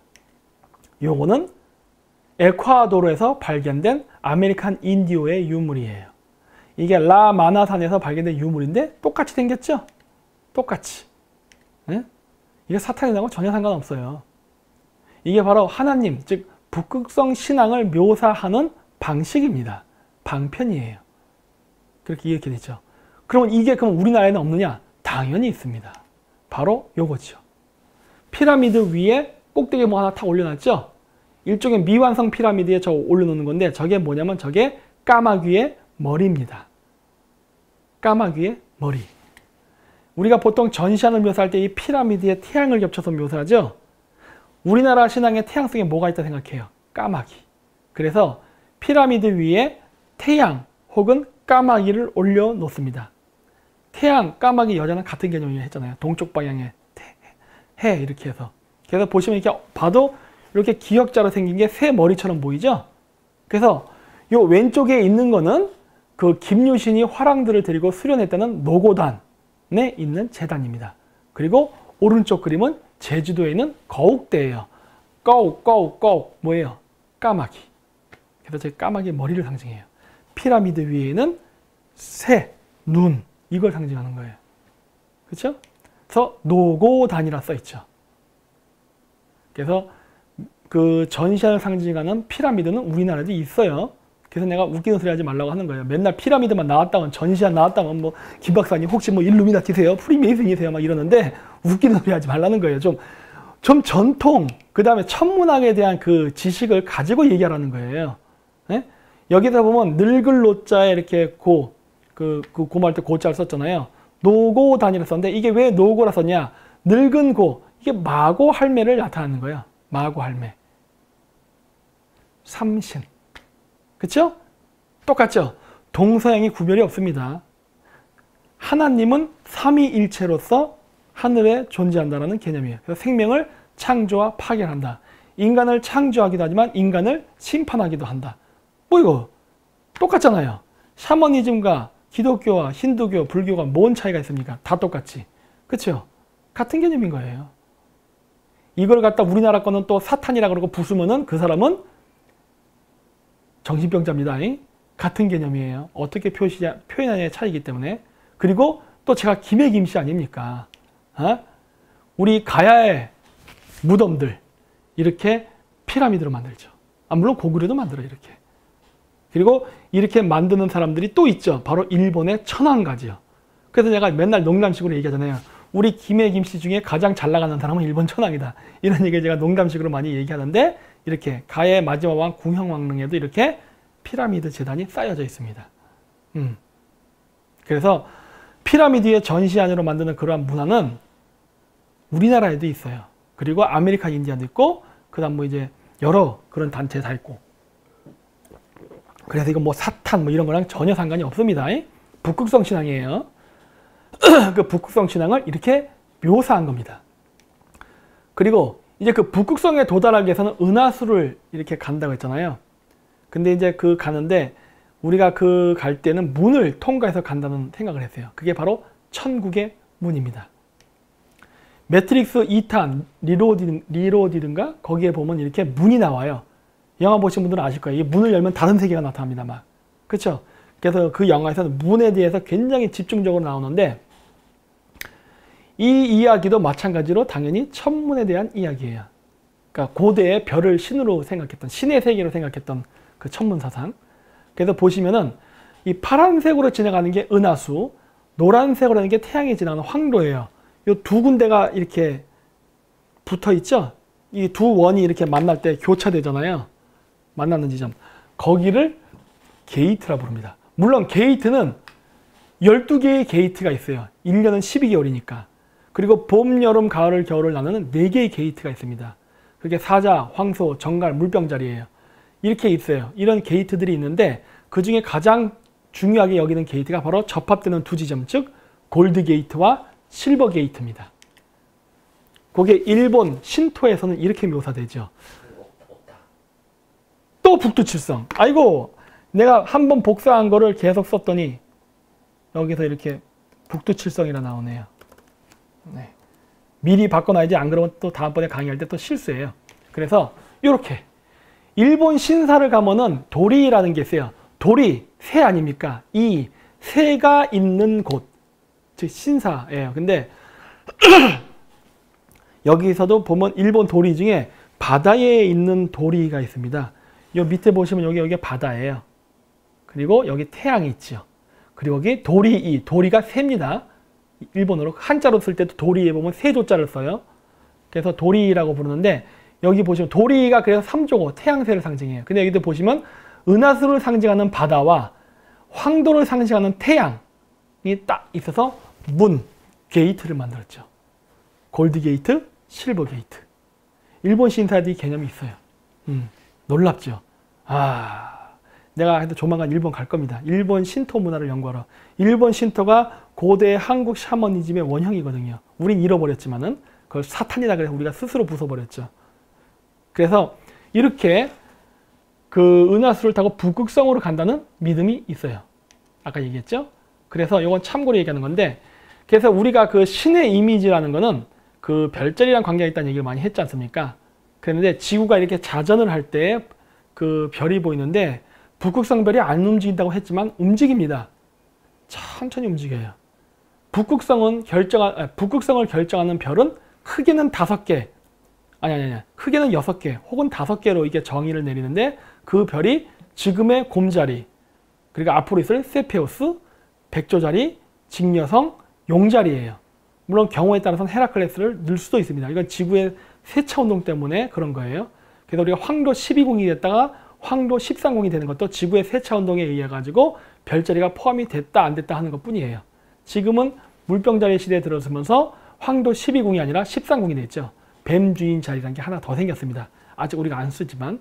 그래서 이런 식으로 주기가 변할 때마다 우리가 신의 이미지를 바꿔서 불렀어요. 물고기 신, 태양신, 양의 신 등등으로. 이건 제가 좀 이따 뒤에서 얘기할 거예요. 이런 식으로 해서 새 시대가 이렇게 온다는 거를 이렇게 많이 묘사할 때 썼는데 그 각각의 황도 12궁의 별자리를 통과할 때는 아까 했던 신토 문이 있다고 했잖아요. 그 북극성, 이거 다시 앞으로 돌아갈게요. 자, 이렇게 이 북극성으로부터 그러니까 은하수로부터 북극성에 도달하기 위해서는 33개의 별자리, 즉 33개의 게이트, 문을 열고 간다고 믿는 거예요. 마찬가지로 태양신을 만날 때에도 이 태양이 움직이는 12개의 별자리, 즉 12개의 게이트를 통과해야 된다고 믿습니다. 즉 문을 통과해서 가야 신에게 이를 수 있다고 믿는 거예요. 북극성 신에게 이르려면 33개의 게이트, 33개의 문을 열고 들어가야 되고, 태양신에게 갈 때는 혹은 달의 신에게 갈 때는 12개의 게이트, 문을 열고 들어가야 돼요. 근데 문을 열려면 뭐가 필요합니까? 열쇠가 필요하죠. 그래서 매트릭스 2탄 리 로디드에 보면은 맨날 문이 나오는 영화가 나오면서 걔네들이 찾는 사람이 바로 누구냐? 키메이커입니다. 매트릭스에 보면 키메이커를 찾으라는 얘기가 나오잖아요. 키메이커. 왜? 이 오른쪽에 이건 영지주의 기독교에서 많이 쓰는 건데 태양이 그려져 있죠? 여기 뭐 황도 12궁이 이렇게 그려져 있죠? 태양 주변으로. 그래서 원래 12개의 문인데 12개의 문 중에도 우주의 절기, 즉 봄, 여름, 가을, 겨울을 나누는 네 개의 절기가 있습니다. 우리가 1년 365일에도 봄, 여름, 가을, 겨울이 있듯이 대주기에서도 1년 봄, 여름, 가을, 겨울이 있거든요. 그래서 각각의 그 주기를 여는 그 문, 4개의 문이 중요한데 그것도 마찬가지로 이 문을 열려면은 황금의 열쇠, 은의 열쇠, 동의 열쇠, 철의 열쇠로 열어야 된다고 믿는 거예요. 그게 제가 앞서 얘기했던 바로 이 천문입니다.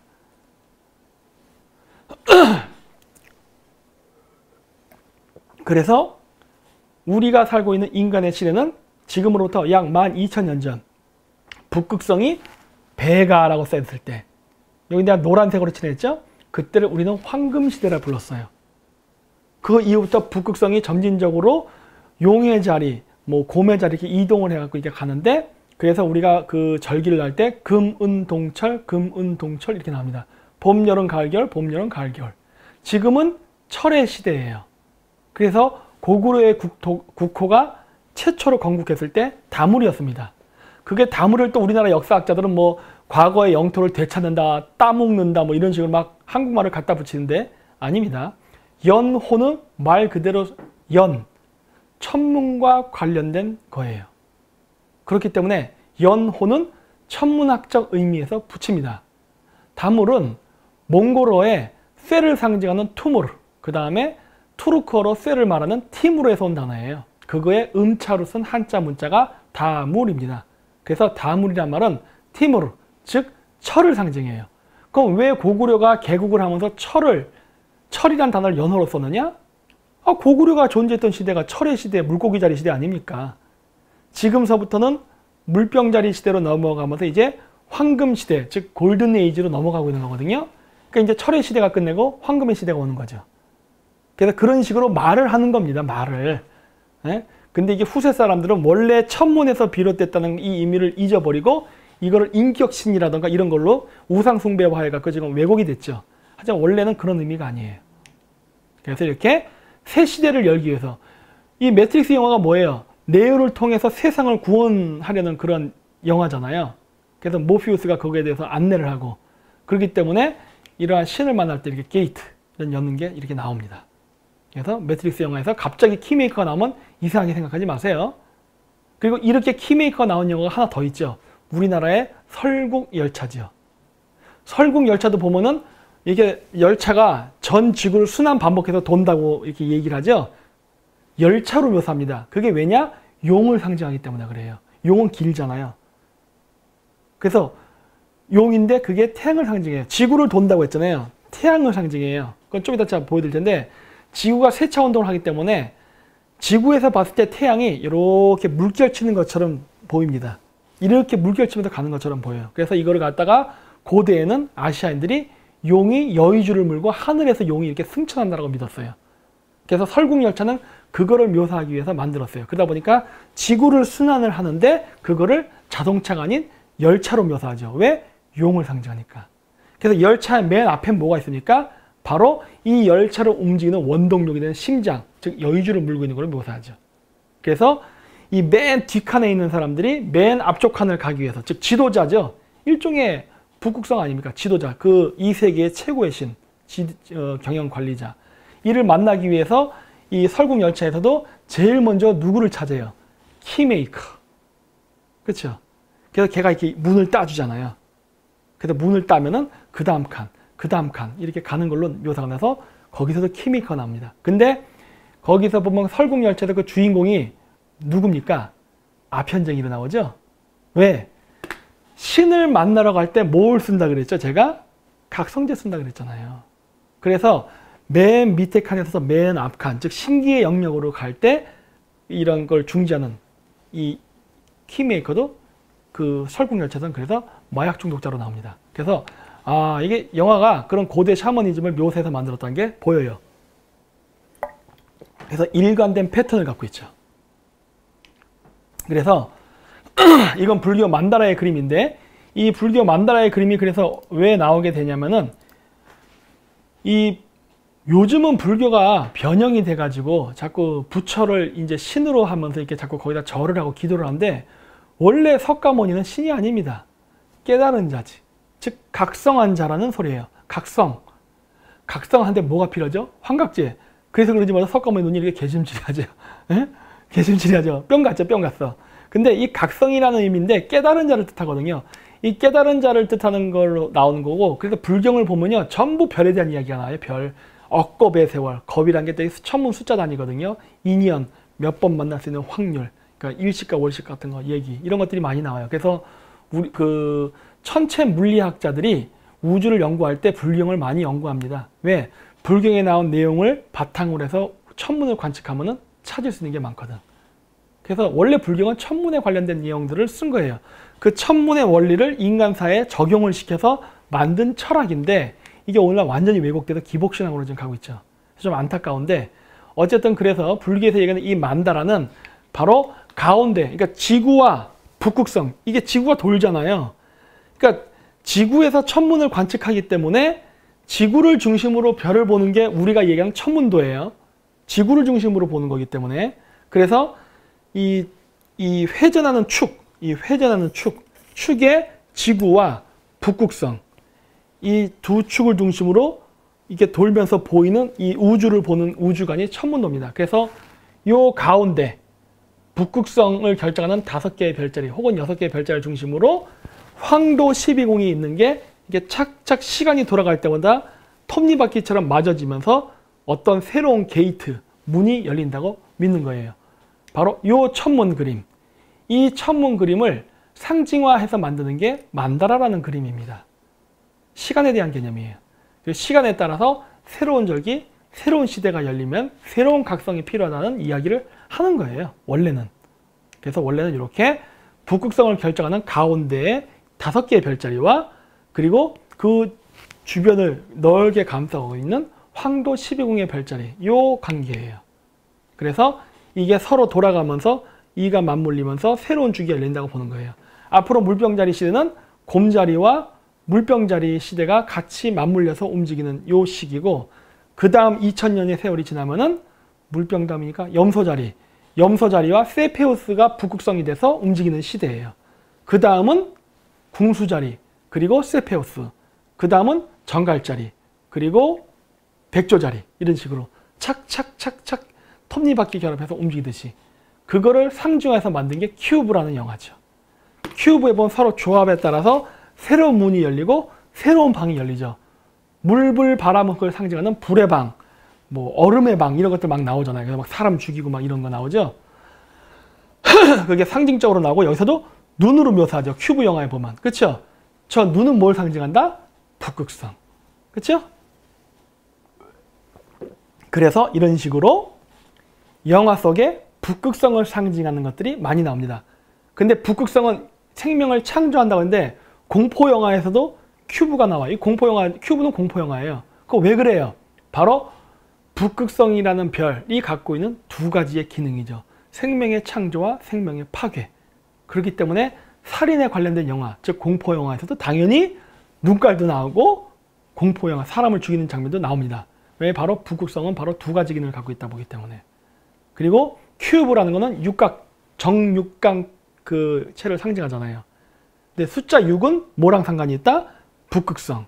그건 좀 이따 나올 거예요. 북극성은 666입니다. 결론만 먼저 얘기하면. 그래서 이렇게 나오고, 그래서 이 북극성에 도달하기 위해서는 은하수, 즉 천국의 계단을 올라야 된다고 믿었는데, 매트릭스 영화에 보면 이렇게 나옵니다. 이게 쫙 돌면서 계단을 올라가서 딱 도달하는 장면이 나와요. 이게 바로 유대교에서는 야곱의 사다리라고 합니다. 제이콥스 레더. 그래서 천국의 사다리라고 해서 이 사다리로부터 천사들이 이렇게 나오는 걸로 나오죠. 근데 하필이면 또 여기서도 또 야곱이 자고 있는 걸로 나와. 깨있지 않고. 왜? 그 신을 만날 때는 환각작용. 환각작용이 뭐야? 이게 뻗어서 자는 거지. 꿈속에서 자각몽을 통해서 신을 만난다고 믿거든요. 그래서 이렇게 보면 잘 때 천국의 계단이 열리면서 천사가 내려와서 이렇게 메시지를 전파한다, 이런 내용. 이게 전형적인 샤머니즘이에요. 그래서 보면 사다리 위에 뭐라고 써 있습니까? 히브리어로 야훼라고 써 있어요. 똑같네. 은하수 위에 북극성, 천국의 계단 위에 야훼. 그래서 내가 같다고 했잖아요. 그리고 이거는 천문을 기반으로 만들어진 종교이기 때문에 동서양을 떠나서 전 인류가 이 공통 코드를 가지고 있다. 단 이것이 인격화된 것뿐이다라고 했잖아요. 그래서 유대교만 갖고 있는 게 아니에요. 보세요. 불교에서도 나오잖아요. 석가모니가 천국으로부터 계단을 타고 내려온다. 성모 마리아가 계단을 들고 있고, 그렇죠? 그리고 맨 오른쪽 바빌론일 거예요, 아마. 여기도 보면은 계단을 통해서 이렇게 위로 올라가는, 그렇죠? 이렇게 십자가에 못 박힌 예수 뒷배경에 계단이 있네. 오, 왜? 응? 그리고 저 예수 모양 뒤에 피라미드처럼 전시하는 형태를 하고 있죠? 그건 예수가 프리메이슨이에요? 일루미나티야? 얘기했잖아요. 그런 식으로 얘기하면 안 된다고. 왜냐? 정확한 종교학에 대한 지식을 갖고 얘기해야지. 이게 수메르 문명에서 보면 사다리를 타고 올라가서 신을 만난다는 얘기가 나오죠. 그게 바로 은하수죠. 그래서 천국의 계단이라는 건 은하수를 상징합니다. 그리고 이 시베리아 샤먼들은 그래서 이 지상의 인간과 하늘의 신을 연결한다는 개념으로서 은하수를 썼어요. 은하수란 개념을 이렇게 매개자라고 생각을 했습니다. 그랬고 그거를 제단을 만들 때, 그래서 이렇게 우리 보면은 옛날 때 그 당목이라고 불렀어요. 그 당골레라고 해서 이렇게 무당이 사는 집이 있잖아요. 거기 보면 당목이 있었는데, 원래 최초의 원형은 그 북방, 북극권, 네? 시베리아 샤머니즘에서 유래했습니다. 그래서 하얀색 자작나무를 그렇게 썼어요. 왜냐? 은하수의 색깔이 하얗기 때문에 하얀색 자작나무가 은하수를 상징해요. 그래서 이 자작나무, 즉 이 거대한 그 나무 있죠? 우리가 산신제 옛날 때 지낼 때 보면 나무에서 산신제를 지내거든요. 나무. 근데 그때 원래 고대 샤머니즘에서는 이 커다란 고목 자작나무에서 지냈어요. 왜? 하얀 자작나무가 하늘과 연결돼서 그 우리의 소원을 이렇게 연결해 준다 믿었기 때문에. 그래서 샤머니 신탁을 할 때는 샤먼들이 이 자작나무를 타고 올라가기도 했습니다. 예. 그게 나중에 우리나라에서는 어떻게 바뀝니까? 작두 타는 걸로 바뀌죠. 두 개의 기둥 잡고 이렇게 올라가는 거. 이게 올라가는 거 있죠? 예. 그렇게. 그래서 카자흐스탄에서도 전통 의상을 보면 여자의 의상이 저래요. 저게 바로 하얀색 자작나무를 상징합니다. 맨 머리 위에 이렇게 깃털을 달았죠. 저게 뭐냐? 올빼미 털입니다. 올빼미 눈이 크죠? 전시안을 상징하죠. 꽃갈머리 위에 눈, 올빼미. 그럼 또 사탄입니까? 이게 또? 그런 거 아니라니까. 유라시아 샤머니즘이 원형이 기독교에 들어가서 영향을 끼친 거예요. 그래서 이렇게 보면 오른쪽 그림 보면 이렇게 신탁 나오죠. 그래서 북극성 신을 묘사할 때는 하얀색으로 묘사합니다. 그래서 매트릭스 영화에 보면은 그 네오가 이제 즉 까마귀죠. 하늘로 확 승천, 응? 게이트 문을 열고서 딱 만나죠. 아키텍트가 하얀색 옷에 하얀 머리카락을 한 사람으로 나오죠. 바로 한 단고기에 나오는 백부인 으로 해가지고 이렇게 이 하얀색 옷을 입은 사람이 묘사가 돼서 이렇게 아키텍트가 이렇게 나옵니다. 이 사람이 바로 매트릭스를 주관하는 창조한 사람이잖아요. 뭐예요? 하나님이지. 하나님은 뭐다? 움직이지 않는 별, 즉 북극성. 북극성 신의 이미지는 색깔이 하얗다. 나오죠. 그렇죠? 이렇게. 그래서 매트릭스 영화에 보면 이런 게 정말 다 그거예요. 그래서 나 이걸 보면서 느낀 게 뭐냐. 이 워셔스키 자매, 이젠 형제가 아니죠. 이 워셔스키 자매는 정말 연구를 많이 한 사람이구나 라는 생각을 했어요. 와, 어떻게 이런 거를, 이러한 그 고대 그 종교 체계를 영화화할 수 있었을까. 진짜 놀랐어요. 근데 이 네오가 잠잘 때 메시지를 보낸 사람 있잖아요. 웨이크업 네오 하면서. 이 메시지를 보낸 사람이 누굽니까? 모피우스예요. 그쵸? 이 모피우스의 정체가 뭔가 하는 겁니다. 모피우스를 만나러 갈 때 이렇게 계단을 타고 올라가는 게 나옵니다. 이건 이제 유대교의 개념, 이제 불교의 깨달음 이런 것과 관련이 있는데, 카발라에 일단 유대교. 이게 보시면은 이 가운데 있는 거 가부좌 틀고 앉아 있지만 저거 유대교입니다. 유대교는 불교에 가까운 종교예요. 물론 기독교가 유대교에서 파생돼서 나갔지만은 유대교는 불교에 가깝습니다. 네. 왜냐면은 기독교라는 거는 서양인들이 이스라엘을 멸망시킨 다음 가져가서 만든 종교거든요. 그래서 그 서양인화 됐어요. 기독교는. 하지만 유대교는 원래 중앙아시아, 시베리아 샤머니즘을 기원으로 했기 때문에 굉장히 동양적입니다. 그래서 윤회라는 개념도 있고 깨달음, 해탈 이런 개념이 유대교에는 존재해요. 물론 기독교에는 존재하지 않아요. 그래서 이 유대교가 2000년 동안 서양화된 기독교한테 탄압을 받았던 겁니다. 네. 그래서 보면 이렇게 유대교에서도 가부좌를 틀고 이 명상하는 이렇게 연꽃 모양 뭐 이렇게 만들어서 이렇게 해서 가부좌를 트는 모양으로 나와서 이렇게 카발라라고 해서 나와요. 이거를 생명의 나무라 그럽니다. 그래서 왼쪽에 보면 이렇게 나무로 묘사해 놨어요. 근데 나무로 묘사하고 또 뱀이 올라가 있으니까 너무 사탄 어쩌고 하는데 전혀 그런 거 아니에요. 뱀은 뭘 묘사하느냐? 바로 지그재그로 움직이는 기운을 상징합니다. 인간에서 그 하늘과 지구와 인간은 같다라는 개념이 있어요. 이게 바로 천지인사상. 좀 이따 뒤에서 제가 얘기할 건데, 하늘에는 은하수가 있고 그 최상점에 북극성이 있다면 인체에는 바로 척추가 있고 이게 은하수의 역할을 한다 믿는 거예요. 그리고 여기 최초 북극성의 위치에다가 여기 뭐야 이게 뭐죠 이게 정수리 이게 있다 이런 개념이 있어요. 그리고 지구는 가이아 어머니 별이라고 그러잖아요. 그래서 이 어머니 대지를 태양이 지그재그로 움직이고 간다고 생각해요. 그래서 그걸 뱀 혹은 용으로 묘사하는 겁니다. 그래서 이렇게 묘사하는 것이지 뭐 뱀 이런 거 아니에요. 그래서 이렇게 보면은 카발라에도 보면 오른쪽에 이렇게 뱀이 묘사가 되고 전기로 묘사가 되죠. 이렇게 지그재그 지그재그 움직이거든요. 예. 그렇게. 그래서 이게 자기가 그래서 이게 바로 불교의 7개의 차크라와 같은 개념으로 쓰입니다. 근데 보시면은 이 카발라에서 유대계에서 얘기하는 카발라는 10개예요. 10개. 그래서 10개의 태양이라고도 합니다. 근데 불교에서는 7이에요. 7개의 차크라라는 얘기를 한단 말이에요. 그러면 불교에서 얘기하는 7개의 차크라와 유대계에서 얘기하는 10개의 그 태양은 다른 거냐는 거예요. 둘 다 인체에 비교했단 말이에요. 하는 꼴새도 비슷해요. 가부좌를 들고 있고 모양도 비슷해. 그럼 왜 이게 다르냐? 이것은 바로 어느 쪽에 집중해서 보느냐입니다. 유대교에서는 10개가 되는 이유는 바로 이게 인체에 맞춰져 있기 때문에 그래요.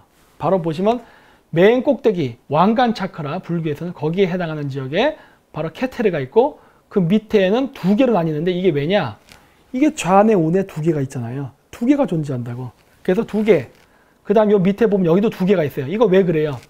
허파에 해당하는 위치이기 때문에 그래요. 허파 몇 개 있어요? 2개. 그 다음에 심장의 위치. 그 다음 또 2개가 나와요. 왜 2개가 나올까? 신장이 2개거든요. 그래서 그래요. 그래서 이렇게 숫자가 10이지만 실질적으로는 7입니다. 인체공학적에 더 비중을 뒀기 때문에 그래요. 불교는 그게 아니라 그거를 그냥 하나의 개념으로 그냥 본 거예요. 그래서 이렇게 하나, 둘, 셋, 넷, 다, 7개예요. 그래서 유대교에서 얘기하는 카발라처럼과 불교에서 얘기하는 그 7개의 차크라는 같은 개념입니다. 그래서 불교에서는 깨달음, 해탈과 유대교에서 말하는 야훼, 신과의 만남은 같은 개념이에요. 그래서 꼭대기에 올라가면 이렇게 그 문을 열고 마찬가지로 게이트죠. 만나는데 자기를 처음 그 메시지를 보낸 잠을 깨운 자, 각성시킨 자가 바로 모피우스죠. 이 모피우스인데 이 모피우스가 도대체 뭐냐는 거예요. 이 모피우스는요. 이름이 그리스 신화에서 온 겁니다. 그리스 신에 모르피우스라는 신이 있어요.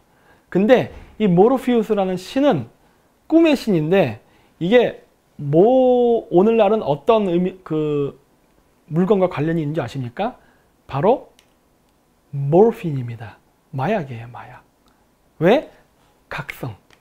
각성제. 그래서 마약의 모르핀이 모르피우스랑 어원이 같습니다. 그래서 몽골 샤머니즘에서는 각성제로서 광대버섯을 쓴다 그랬잖아요. 그게 이 매트릭스 영화에서는 모르핀이라는 개념을 쓰다 보니까 이렇게 이름을 모피우스라고 이렇게 지은 거예요. 그래서 네오가 잠잘 때 잠을 깨워주고 그리고 이 모피우스가 뭘 합니까? 선택을 하라 그러잖아요. 2개의 알약이 있다. 빨간 알약과 파란 알약. 그 중에 파란 알약을 먹으면 이 꿈 상태를 계속 유지하면서 너는 평범하게 살아갈 것이고 빨간 알약을 먹게 된다면 너는 현실을, 고통스러운 현실을 깨닫게 될 것이다. 그리고 이 고통스러운 현실을 앞으로 개척해서 극복하는 일을 해야 될 것이다. 해서 선택하라는 걸 얘기하잖아요. 왜? 몰핀이 바로 각성제 역할을 하니까. 근데 이 몰핀이 바로 그래서 그 마약, 모피우스 이름하고 연계되어 있다 했잖아요. 그래서 네오가 선택하는 약이 뭡니까? 빨간 약이었어요? 파란 약이었어요? 빨간 약이었습니다. 왜? 이 몰핀, 즉 각성제를 써서 환각 상태에서 그 깨달음을 얻는다. 이러한 거를 하는 역할을 했던 게 고대 샤머니즘에서 뭐였습니까? 광대버섯이었잖아요. 광대버섯의 색깔이 뭡니까? 빨간색이죠. 그래서 매트릭스에서도 물론 몰핀이 이러한 그 마약, 하얀색 마약을 상징하지만은 실질적으로 이거의 기호는 광대버섯, 붉은 버섯에서 왔기 때문에 빨간 약이 진실을 깨닫게 해주는 약으로 묘사가 되죠. 이렇게. 그렇죠? 그래서 매트릭스 영화에는 이런 것들이 굉장히 많아요. 그래서 그거를 통해서 자각을 하게 된다고 믿는 거죠. 그래서 모피우스, 그리스의 신입니다. 그래서 여기 보시면 고대 그리스 신으로서 무엇을 관장했느냐? 꿈과 잠을 관장했던 신입니다. 라고 나오잖아요. 그럼 왜 자빠져서 잠을 자? 그거는 마약을 맞았으니까. 예? 환각 상태에서 신을 만나거든요. 그래서 이게 잠의 신이에요. 몰핀. 그래서 환각 상태, 자각 상태에 빠진다. 이런 건 얘기했죠. 그래서 신이 접신할 때 몽골 샤먼들이 뭐라 그래요? 토끼를 따라간다는 환각을 본다는 얘기했죠. 근데 정확히 그 얘기를 모피우스가 얘기하죠. 이사간 나라의 앨리스가 된 기분이겠지? 뭐 이런 식으로. 그렇죠? 그래서 자넨 곧 꿈에서 깨어나갈 걸세. 뭐 이런 식으로. 자각을 하는 역할을, 각성 이런 걸 하는 거를 모핀, 즉 독버섯이 했는데 그 해당하는 기능에 대한 대화가 네오와 모피우스가 만나서 하는 대화에서 나옵니다. 그렇게 눈에 보이는 대로 믿는 사람 같건, 뭐 실제로 곧 깨어날 것이야, 뭐 자네가 노예라는 진실. 이게 뭐예요? 불교로 얘기하면 이게 바로 그 업이죠, 업. 그리고 이 기독교로 얘기하면 원죄론이에요. 노예는 종속돼서 사는 사람이잖아요. 자유인이 아니거든. 그래서 감옥에서 태어났다. 뭐 마음의 감옥, 이 불교적인 용어를 많이 쓰죠. 인체는 영혼의 감옥이다, 이런 얘기 많이 쓰거든요. 그래서 이런 대화 내용이 쭉 나오면서 그러한 그 선문답에 대한 일종의 고대 그 초기 불교에서 나왔던 그런 이야기, 석가모니와 제자들 간의 이야기 같은 것들, 그런 것들이 이런 식으로 쭉 나옵니다. 그리고 이 이야기가 나올 때 이 네오가 모피우스를 만날 때 그 영화 장면을 보면 비 올 때 만나요. 막 번개가 치고 비가 올 때. 근데 그게 왜냐면은 이 그리스 신화에서 아이리스와 모피우스는 번개와 그 비바람의 신입니다. 아이리스가 비, 무지개 이거고 모피우스가 번개에 그거 해당해요. 그래서 그 네오가 여기 영화에 보면은 많이 올라가네. 이렇게 이 딱 들어가서 딱 모피우스를 만날 때 비가 오면서 번개가 꽝꽝 칩니다. 이 장면이 바로 뭘 상징적으로 보여준 것이냐? 바로 아일리스와 모피우스. 바로 천둥번개. 동양 우리나라식으로 얘기하면 뭐예요? 풍백우사지요. 네. 그래서 풍백우사를 몰고 온 환웅이 곰에게 뭘 줍니까? 쑥과 마늘을 동굴에서 먹으라 얘기해요. 동굴? 동굴에서 그걸 먹으라고? 환각작용을 일으키란 말이네? 즉 기도를 하려고 하는데 신을 만나는 기도를 할 때 고대는 뭘 한다고 했어요? 환각제 쓴다고 그랬잖아요. 그러니까 쑥과 마늘을 먹으면 환각작용이 일어날까? 안 일어나죠. 근데 거기서 무슨 얘기를 합니까? 우리나라 단군신화에서는 100일 동안 기도하라는 얘기가 나오거든요. 근데 제가 이 이야기를 보면서 그 추측하는 건 뭐냐면 그 한웅이 얘기했던 100일 동안의 기도라는 거는 아마 쑥과 마늘을 가지고 어떻게 그 숙성시켜 갖고 그 숙성된 그거를 먹고 기도하는 걸 말할 겁니다. 아마. 왜냐? 그 모든 과일은 숙성시킬 수 있는 거 아시죠? 그러니까 발효. 발효되면 어떻게 됩니까? 술이 되죠. 술 마시면 어떻게 돼요? 뿅가지. 마약하고 똑같은 효과가 일어난다고요. 그래서 그 100일은 아마 쑥과 마늘을 발효시켜서 술을 만드는 기간하고 관련이 있을 겁니다. 그래서 쑥과 마늘로 만들어진 어떤 그 알코올화된 환각물질을 먹고 동굴 속에서 명상, 즉 기도를 하는 그 과정을 아마 묘사했을 거예요. 그걸 아마 단군신화에서 그렇게 묘사했을 겁니다. 예.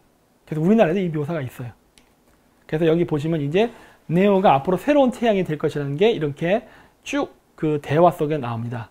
태양에 의존한다. 에너지의 원천에 태양이 없으면 안 된다. 뭐 이렇게 쭉 해서 인체에는 태양이 그 전기가 나온다. 이런 식으로 해가지고 인간과 태양을 동일시하는 그런 대화들이 쭉 나옵니다. 이렇게 쭉 나와요. 그래서 그 알약을 이게 주기 전에 이렇게 만날 때 이렇게 보면은 이렇게 거꾸로 피라미드 이렇게 모양을 해서 이렇게 모피우스가 와요. 피라미드의 거꾸로 된 모양. 이게 뭐냐? 그 조라스트교 그리고 이제 그 고대 신앙, 그 탱그리 신앙, 그 다음에 이제 그리스 고대 철학에서 나오는 물불바람흑 중에 물을 상징하는 겁니다. 거꾸로 된 피라미드는 물을 상징하고 원래 모양으로는 피라미드는 불을 상징해요. 그래서 물과 불을 합친 모양이 바로 이스라엘 깃발의 육방성, 다비드별이라 그러죠. 그거예요. 그 육방성을 한국에서 뭐로 묘사하냐? 태극문양. 물과 불의 결합. 해서 우리나라 태극기에 있는 그 태극 문양은 이스라엘 국기에는 육방선과 같은 개념입니다. 근데 여기 보면은 매트릭스에서 보면 여기 거꾸로 된 피라미드가 나와요. 여기 보면은 여기 워터라 써 있죠. 왜냐? 네오는 물병자리 시대의 새로운 태양, 즉 메시아를 상징하기 때문에 물을 상징하는 거꾸로 된 피라미드가 나오죠. 여기서. 뭐 정의를 어떻게 되면 이게 뭐 선문답적인 내용이 나는데 이건 통과할게요. 그래서 이제 뱀이 나옵니다. 아까도 얘기했듯이 뱀은 제가 사악한 동물이 아니라 그랬죠. 이건 상징적으로 쓰인다. 근데 매트릭스 영화에 보면은 그 매트릭스 세계에 들어갈 때 어떤 이런 그 콘센트를 꼽습니다. 그걸 어디다 꼽아요? 여기다 꼽아. 여기다. 왜 이런 컨셉을 잡았을까? 뭐 손에다 꼽아도 되고, 뭐 많잖아요. 뭐 똥구멍에 꼽아도 되고 구멍은 많은데 왜 굳이 여기라는 설정을 했을까 하는 거예요. 여기. 그거는 다시 그 유대교의 카발라로 돌아가야 됩니다. 카발라에는 10개의 태양이 존재합니다. 아까 얘기했죠. 근데 10개의 태양이 존재하는데 10개의 태양 외에 하나가 더 있어요. 그 중간 지역. 다스라고 합니다. 다스. 여기 보시면 다스라고 저기 그림되어 있죠? 이 부분이에요. 이 다스가 인체에서 어디에 해당하느냐? 목에 해당합니다. 이 다스는 여기 보시면은 백과사전 여기도 나오지만은 히브리 언어로 나오는 거로 이게 그 유대교 신비주의에서 카발라에서 다스라는 것은 여기 그 텐 셀피로트라고 돼 있죠. 이게 10개의 셀피로트라는 건데 이게 이 원을 말하는 거예요. 그걸 태양이라고도 얘기하는데 이 10개 생명나무, 즉 인체에 연결된 이 모든 그 기관을 연결하는 그 지점이라는 걸 상징해요. 즉 매트릭스라는 세계, 즉 어떤 그 우주관에 들어갈 때 그 키는 바로 이 모든 10개를 연결해서 딱 들어갈 수 있는 코너 다스를 통해서 들어간다라고 얘기하는 거예요. 네. 왜냐? 지금 이 영화의 기반은 뭐다? 너는 지금 꿈속에서 헤매고 있다. 이 꿈을 깨어나서 자각을 해야 된다는 얘기를 많이 하잖아요. 자각. 그러다 보니까 그 자각을 하는 그 지점이 바로 여기입니다. 여기를 통해서 모든 신체에 그 연결이 되면서 자기가 그걸 깨어난다라는 걸 의미하거든요. 그래서 매트릭스 영화에 보면은 이 꿈의 세계에 들어갈 때 그 코드를 꼽는 위치가 바로 카발라의 다스라는 지점, 즉 인체의 목이죠. 그래서 매트릭스 영화에서도 이렇게 목에다가 연결 콘센트를 딱 꼽으면서 매트릭스 세계로 탁 들어갑니다. 그렇죠? 그리고 이러한 것들을 이제 뭐 만드는 이제 파생적인 문화들이 있는데 그게 바로 크리스마스 추리예요. 크리스마스 추리. 크리스마스 추리의 마블 있죠? 이거 태양을 상징해요. 별, 태양. 그래서 삥삥삥삥삥삥 돌게 해놨잖아요. 이게 지구에서 태양이 이렇게 요동을 치면서 가는 그거를 상징하거든요. 예. 맨 위의 별은 북극성을 상징합니다. 뭐 이런 것들. 그래서 이거를 나무에서 우주목이라 그러죠. 그래서 카발라에서도 뭐라고 합니까? 여기 보이면 나오지만 여기 생명의 나무라고 하잖아요. 생명의 나무. 우주목이에요. 그거를 이렇게 크리스마스 추리로 묘사하는 겁니다.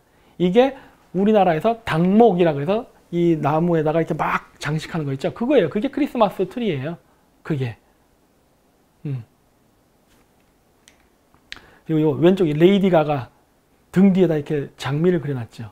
이 변태 같은 얘는 이 고대 샤머니즘 철학을 오히려 망치려는 여자인 것 같아. 예, 그래서 이상하게 자꾸 왜곡해서 보여주더라고요. 나쁘게 보여주려고 그러고. 근데 뭐 그런 건 아니에요.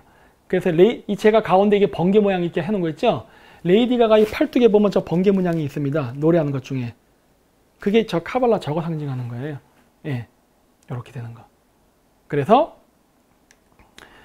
우주에 이렇게 우리가 그 하늘의 밤하늘의 별을 보면 태양이 뜰 때 한 달에 황도 12궁 별자리를 하나씩 지나갑니다. 그래서 여기 보시면은 뭐 에이프릴의 아이리스 양자리, 타우루스 황소자리 때는 5월 뭐 이런 식으로 이렇게 써 있잖아요.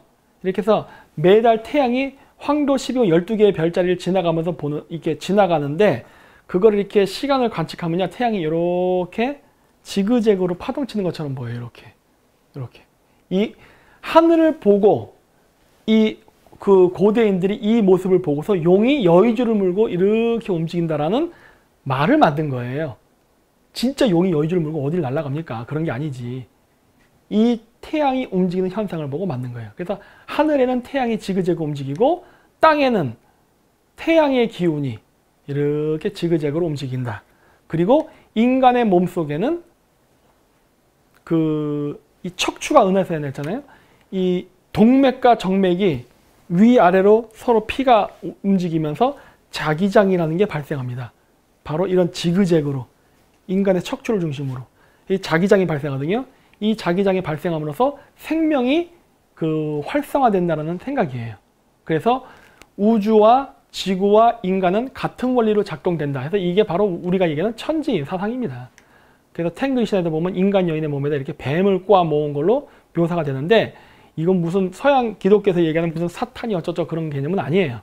그건 바로 태양이 뱀처럼 움직이는 것을 묘사한 겁니다. 그리고 인간 몸에서도 마찬가지로 동맥과 정맥의 피의 흐름에 따라서 발생하는 자기장의 펄스, 맥박이죠. 이거를 묘사한 거예요. 그래서 이렇게 황도 12궁이죠. 가운데 조그맣게 있는 별에 있는 것은 부국성을 결정하는 5개의 별, 주변에 황도 12궁, 이 별자리의 모습을 이렇게 그리는 거예요. 그리고 이게 바로 아까 제가 했던 만다라라의 그림의 원래 모습이라고 했던 겁니다. 그래서 만다라가 바로 그 모습을 한축적으로 보여준다는 거예요. 근데 이게 시간이 흐르면서 점점 인격신화되다 보니까 이 만다라를 형이상학적으로 그리는 게 아니라 이렇게 인격신화합니다.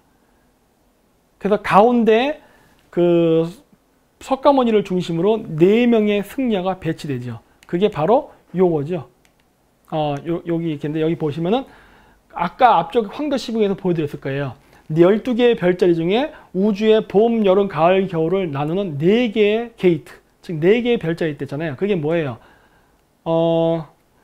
정갈, 황소, 사자, 물병이라 그랬잖아요. 4개. 그게 바로 4개의 별자리를 이렇게 상징을 놓고 그게 4명의 승려로 이렇게 묘사된 거예요. 혹은 사천왕으로 묘사합니다. 그리고 기독교에서도 마찬가지로 똑같죠.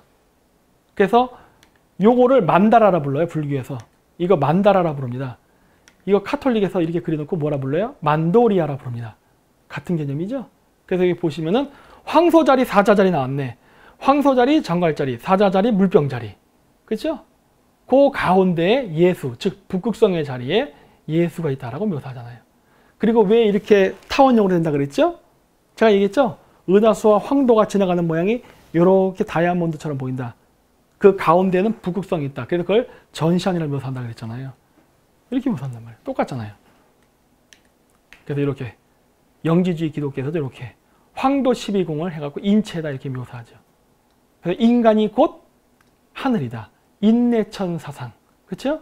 이 인내천 사상은 한국에만 있는 게 아니라 이렇게 유대교에도 존재합니다. 하지만 기독교에는 없어요.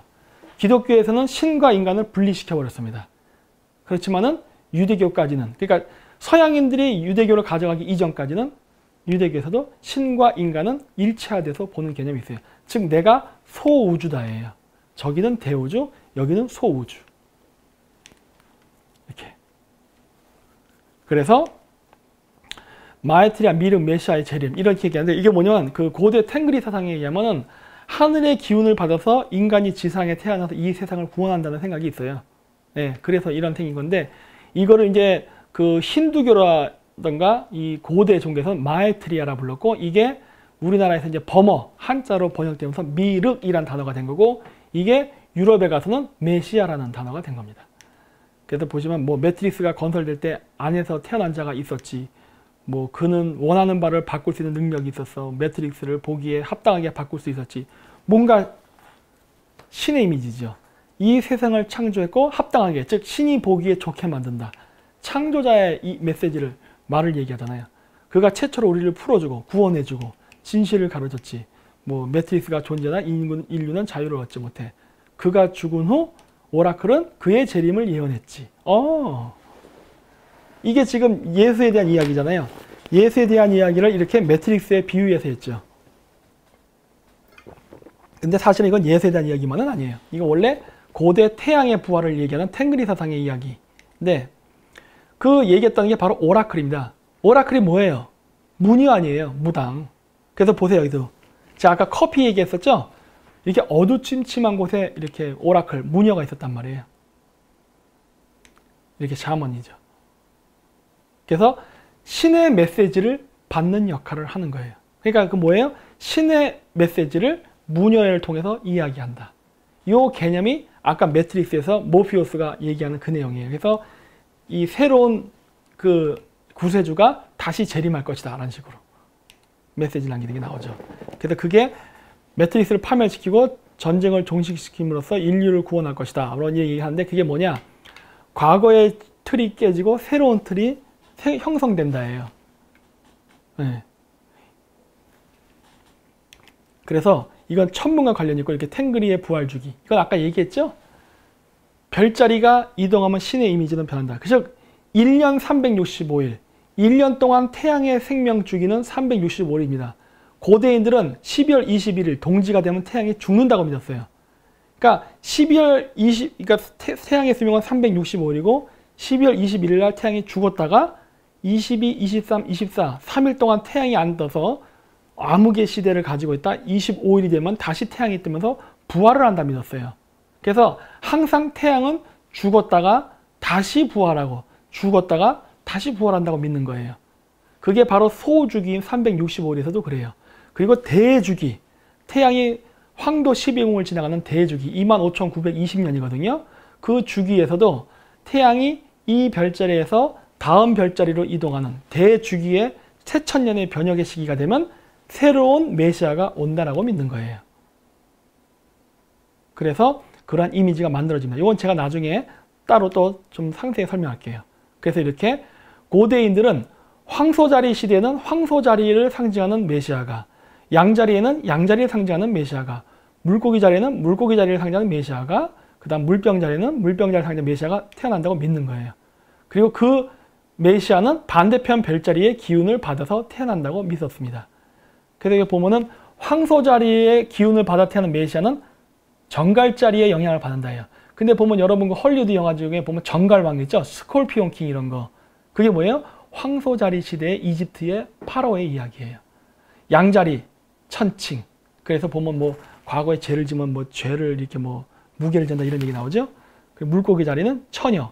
그래서 제가 얘기했잖아요. 지금 AD 1년서부터 현 시대까지 있었던 모든 건국의 종교의 창시자는 처녀 수태다. 왜? 처녀 별자리의 기운을 받고 태어나니까. 이제부터 있을 물병 자리의 그 어떤 신의 이미지는 사자 자리의 이미지로 나타난다. 사자의 심장. 좀 이따 얘기할 거예요. 그래서 12월 25일이 태양이 탄생하는 날입니다. 네. 그래서 12월 25일은 기독교에서도 다 얘기하잖아요. 이건 예수의 탄생일이 아니라 태양의 부활을 기념하는 날입니다. 그래서 청성강림 이렇게 한다고 믿는 거예요. 하늘로부터 까마귀. 그래서 매트릭스에 보면 모든 캐릭터들이 검은색 옷을 입고 있죠. 까마귀이기 때문에 그래요. 그래서 까마귀가 하늘을 나는 형상을 모방해서 만든 게 바로 십자가예요. 이렇게.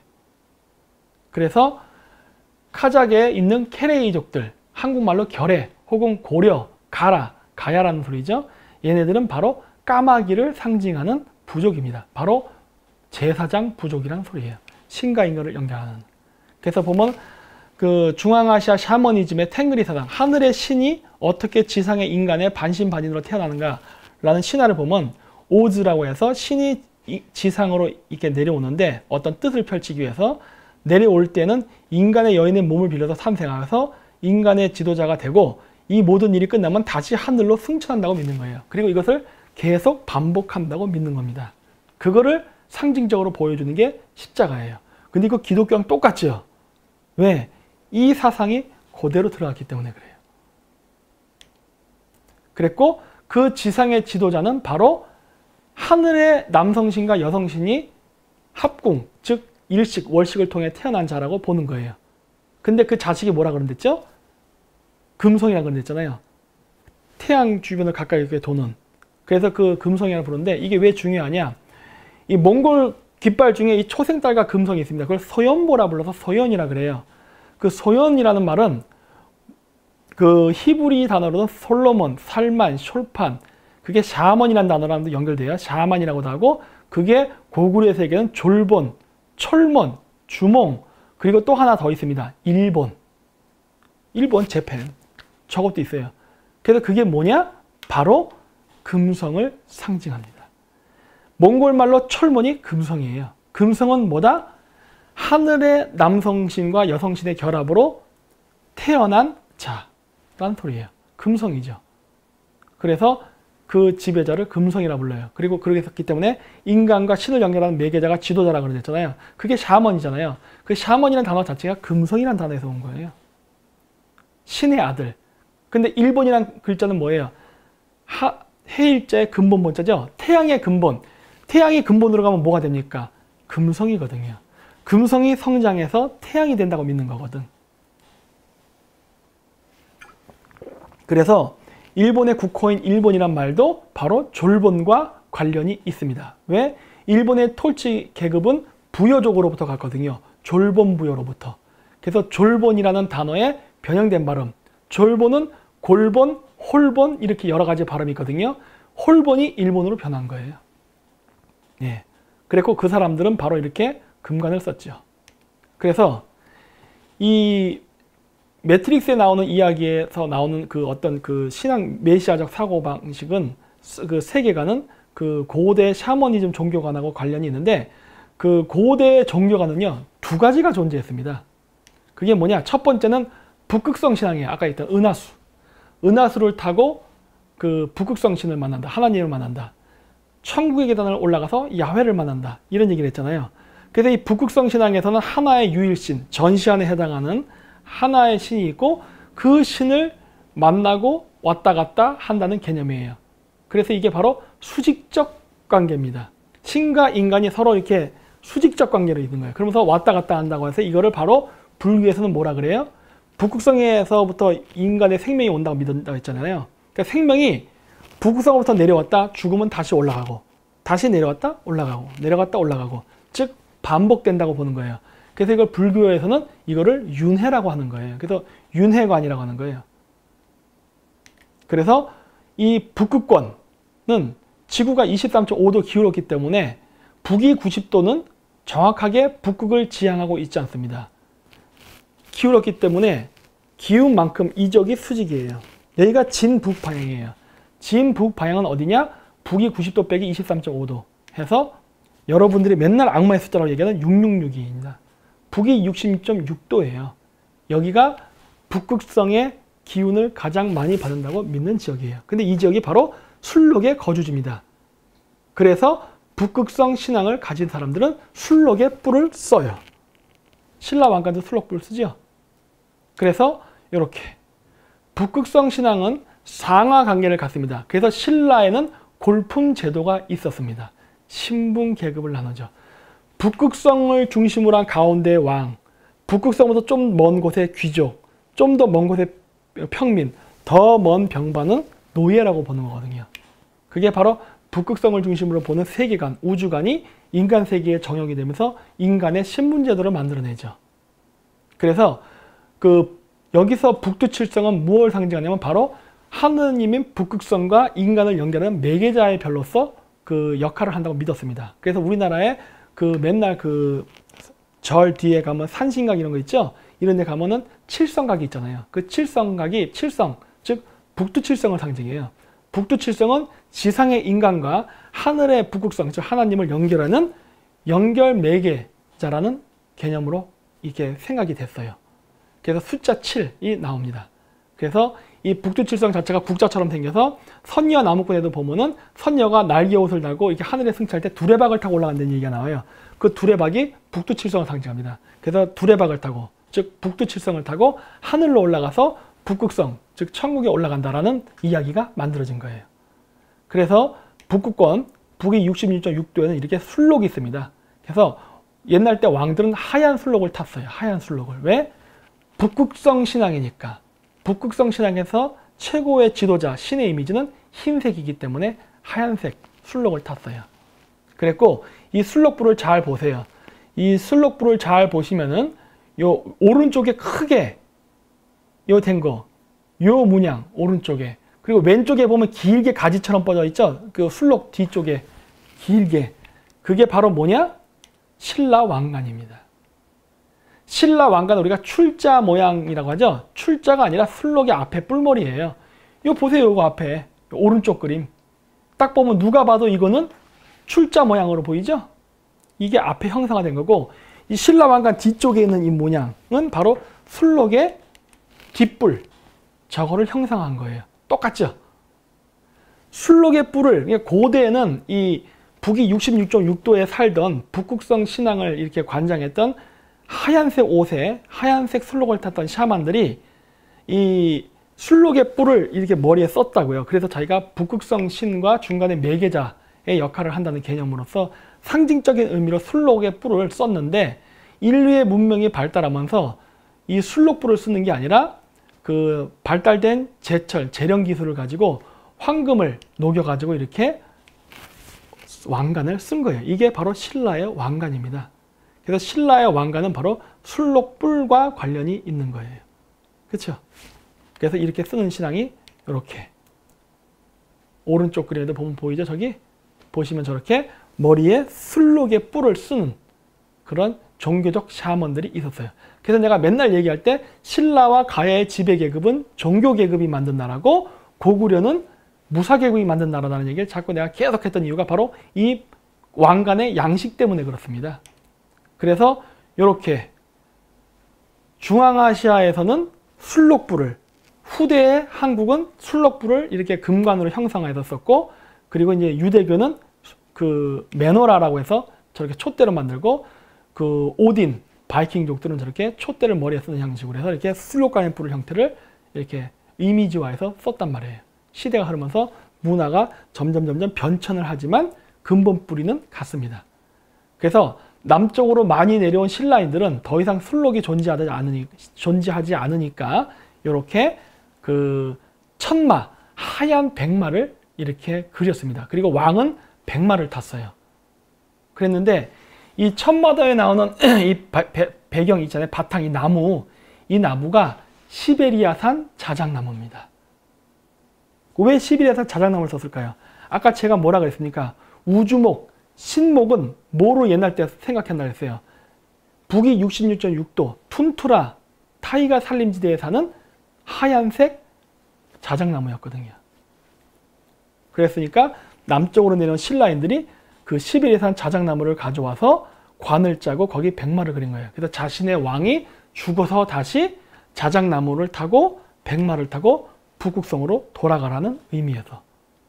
그래서 신라가 이렇게 경주가 경상북도 이 남쪽 끝자락에 있음에도 불구하고 이렇게 시베리아산 자작나무를 썼다는 것은 신라의 지배계급이 어디서 왔는지를 증명해 줍니다.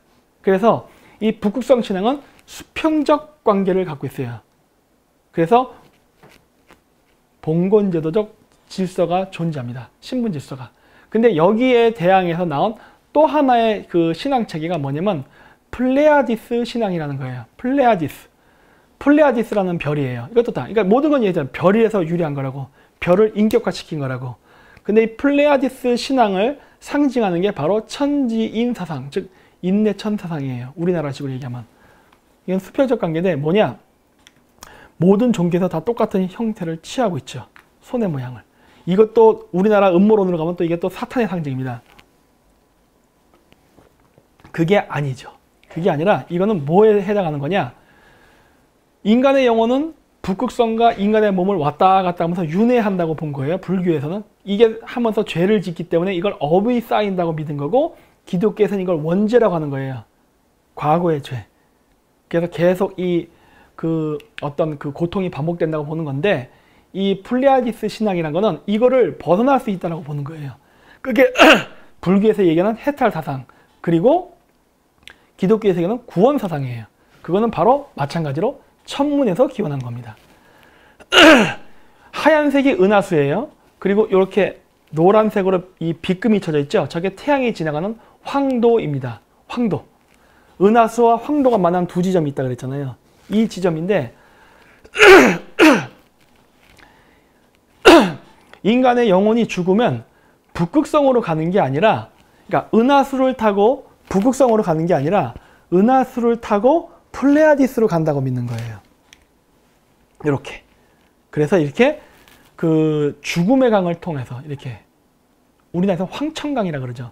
통해 갖고 플레아디스라는 천국을 간다고 믿는 것인데, 그때 바로 이 은하수와 황도가 만나는 지점을 게이트라고 부릅니다. 실버 게이트라 불러요. 그래서 여기 문을 통과해야 바로 플레아디스, 즉 이렇게 지구와 북극성을 반복해서 순환하던 인간의 영혼이 이 수레바퀴의 굴레를 벗어나서 다른 세계로 간다예요. 플레아디스라는. 이게 바로 해탈 혹은 구원이 되는 거예요. 그러니까 이 지구를 벗어난다는 이야기예요. 예, 그래서 이게 플레아디스는 다른 은하계입니다. 그러니까 이거를 천문학적으로 얘기하면 뭐냐면 인간의 영혼이 우리 은하, 지금 우리가 살고 있는 인간의 은하계 있잖아요. 이 은하계를 벗어나서 다른 은하계로 간다는 말이에요. 그리고 다른 은하계에 가서도 또 이렇게 반복적인 일을 하다가 다시 또 다른 세계로 이게 이동할 수 있다고 생각하는 겁니다. 이게 오늘날 뉴에이지 운동하는 애들이 얘기하는 차원 상승이에요. 그 얘기예요. 근데 이 모든 개념은 고대 별자리를 기반으로 했던 신앙에서 나온 겁니다.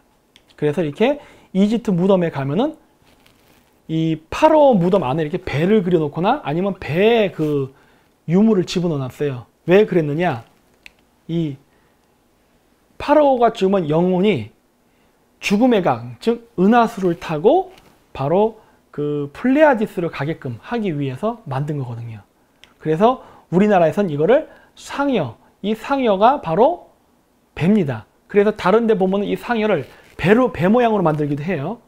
그래서 바로 황천강을 건너간다는 얘기를 하죠. 황천강이 바로 뭡니까? 은하수. 은하수를 넘어 저세계로 넘어가면 저승이 되는 거고 은하수 이쪽 안에 있으면 이승이 되는 거예요. 그래서 이걸 황천강이라고 얘기하죠. 기독교에서는 이걸 뭐라 그래요? 유대교에서는 요단강. 사후세계를 가르는 경계의 강이라고 부르는 거예요. 근데 이 모든 이야기의 컨셉은 다 천문에서 왔다. 그래서 요 오른쪽에 있는 이 토기로 만든 이거 있죠? 요거. 제 뒤에 있는 거. 요게 바로 신라 무덤에서 나온 겁니다. 여기도 배가 나와요. 왜? 왕의 그 영혼이 배를 타고 천국으로 가게끔 한다는 믿음이 있기 때문에. 그래서 이런 식으로 이 모든 그 매트릭스 영화에 보면 이 신앙체계가 고대 신앙체계가 반영돼서 영화가 만들었다는 걸 알 수가 있어요. 그래서 여기 매트릭스 영화는 바로 뭐다? 구원관이 반영되어 있기 때문에 플레아디스적 사상이 반영된 네오가 인간을 구원한다는 얘기예요.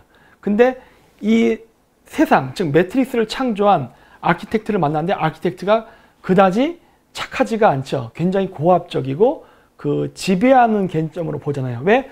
북극성 신앙에서 그 개념이 왔기 때문에. 상하 관계로 신분제도적 관점에서 얘기하죠. 그래서 일단 1부는 이걸로 마치고요. 그 다음 주 저희가 오는 날이죠. 그때 매트릭스 2부를 제가 녹화 방송한 걸 다시 또 올리도록 하겠습니다. 그래서 오늘 이 매트릭스 1부는 이것으로 마치도록 하겠습니다. 네, 고맙습니다.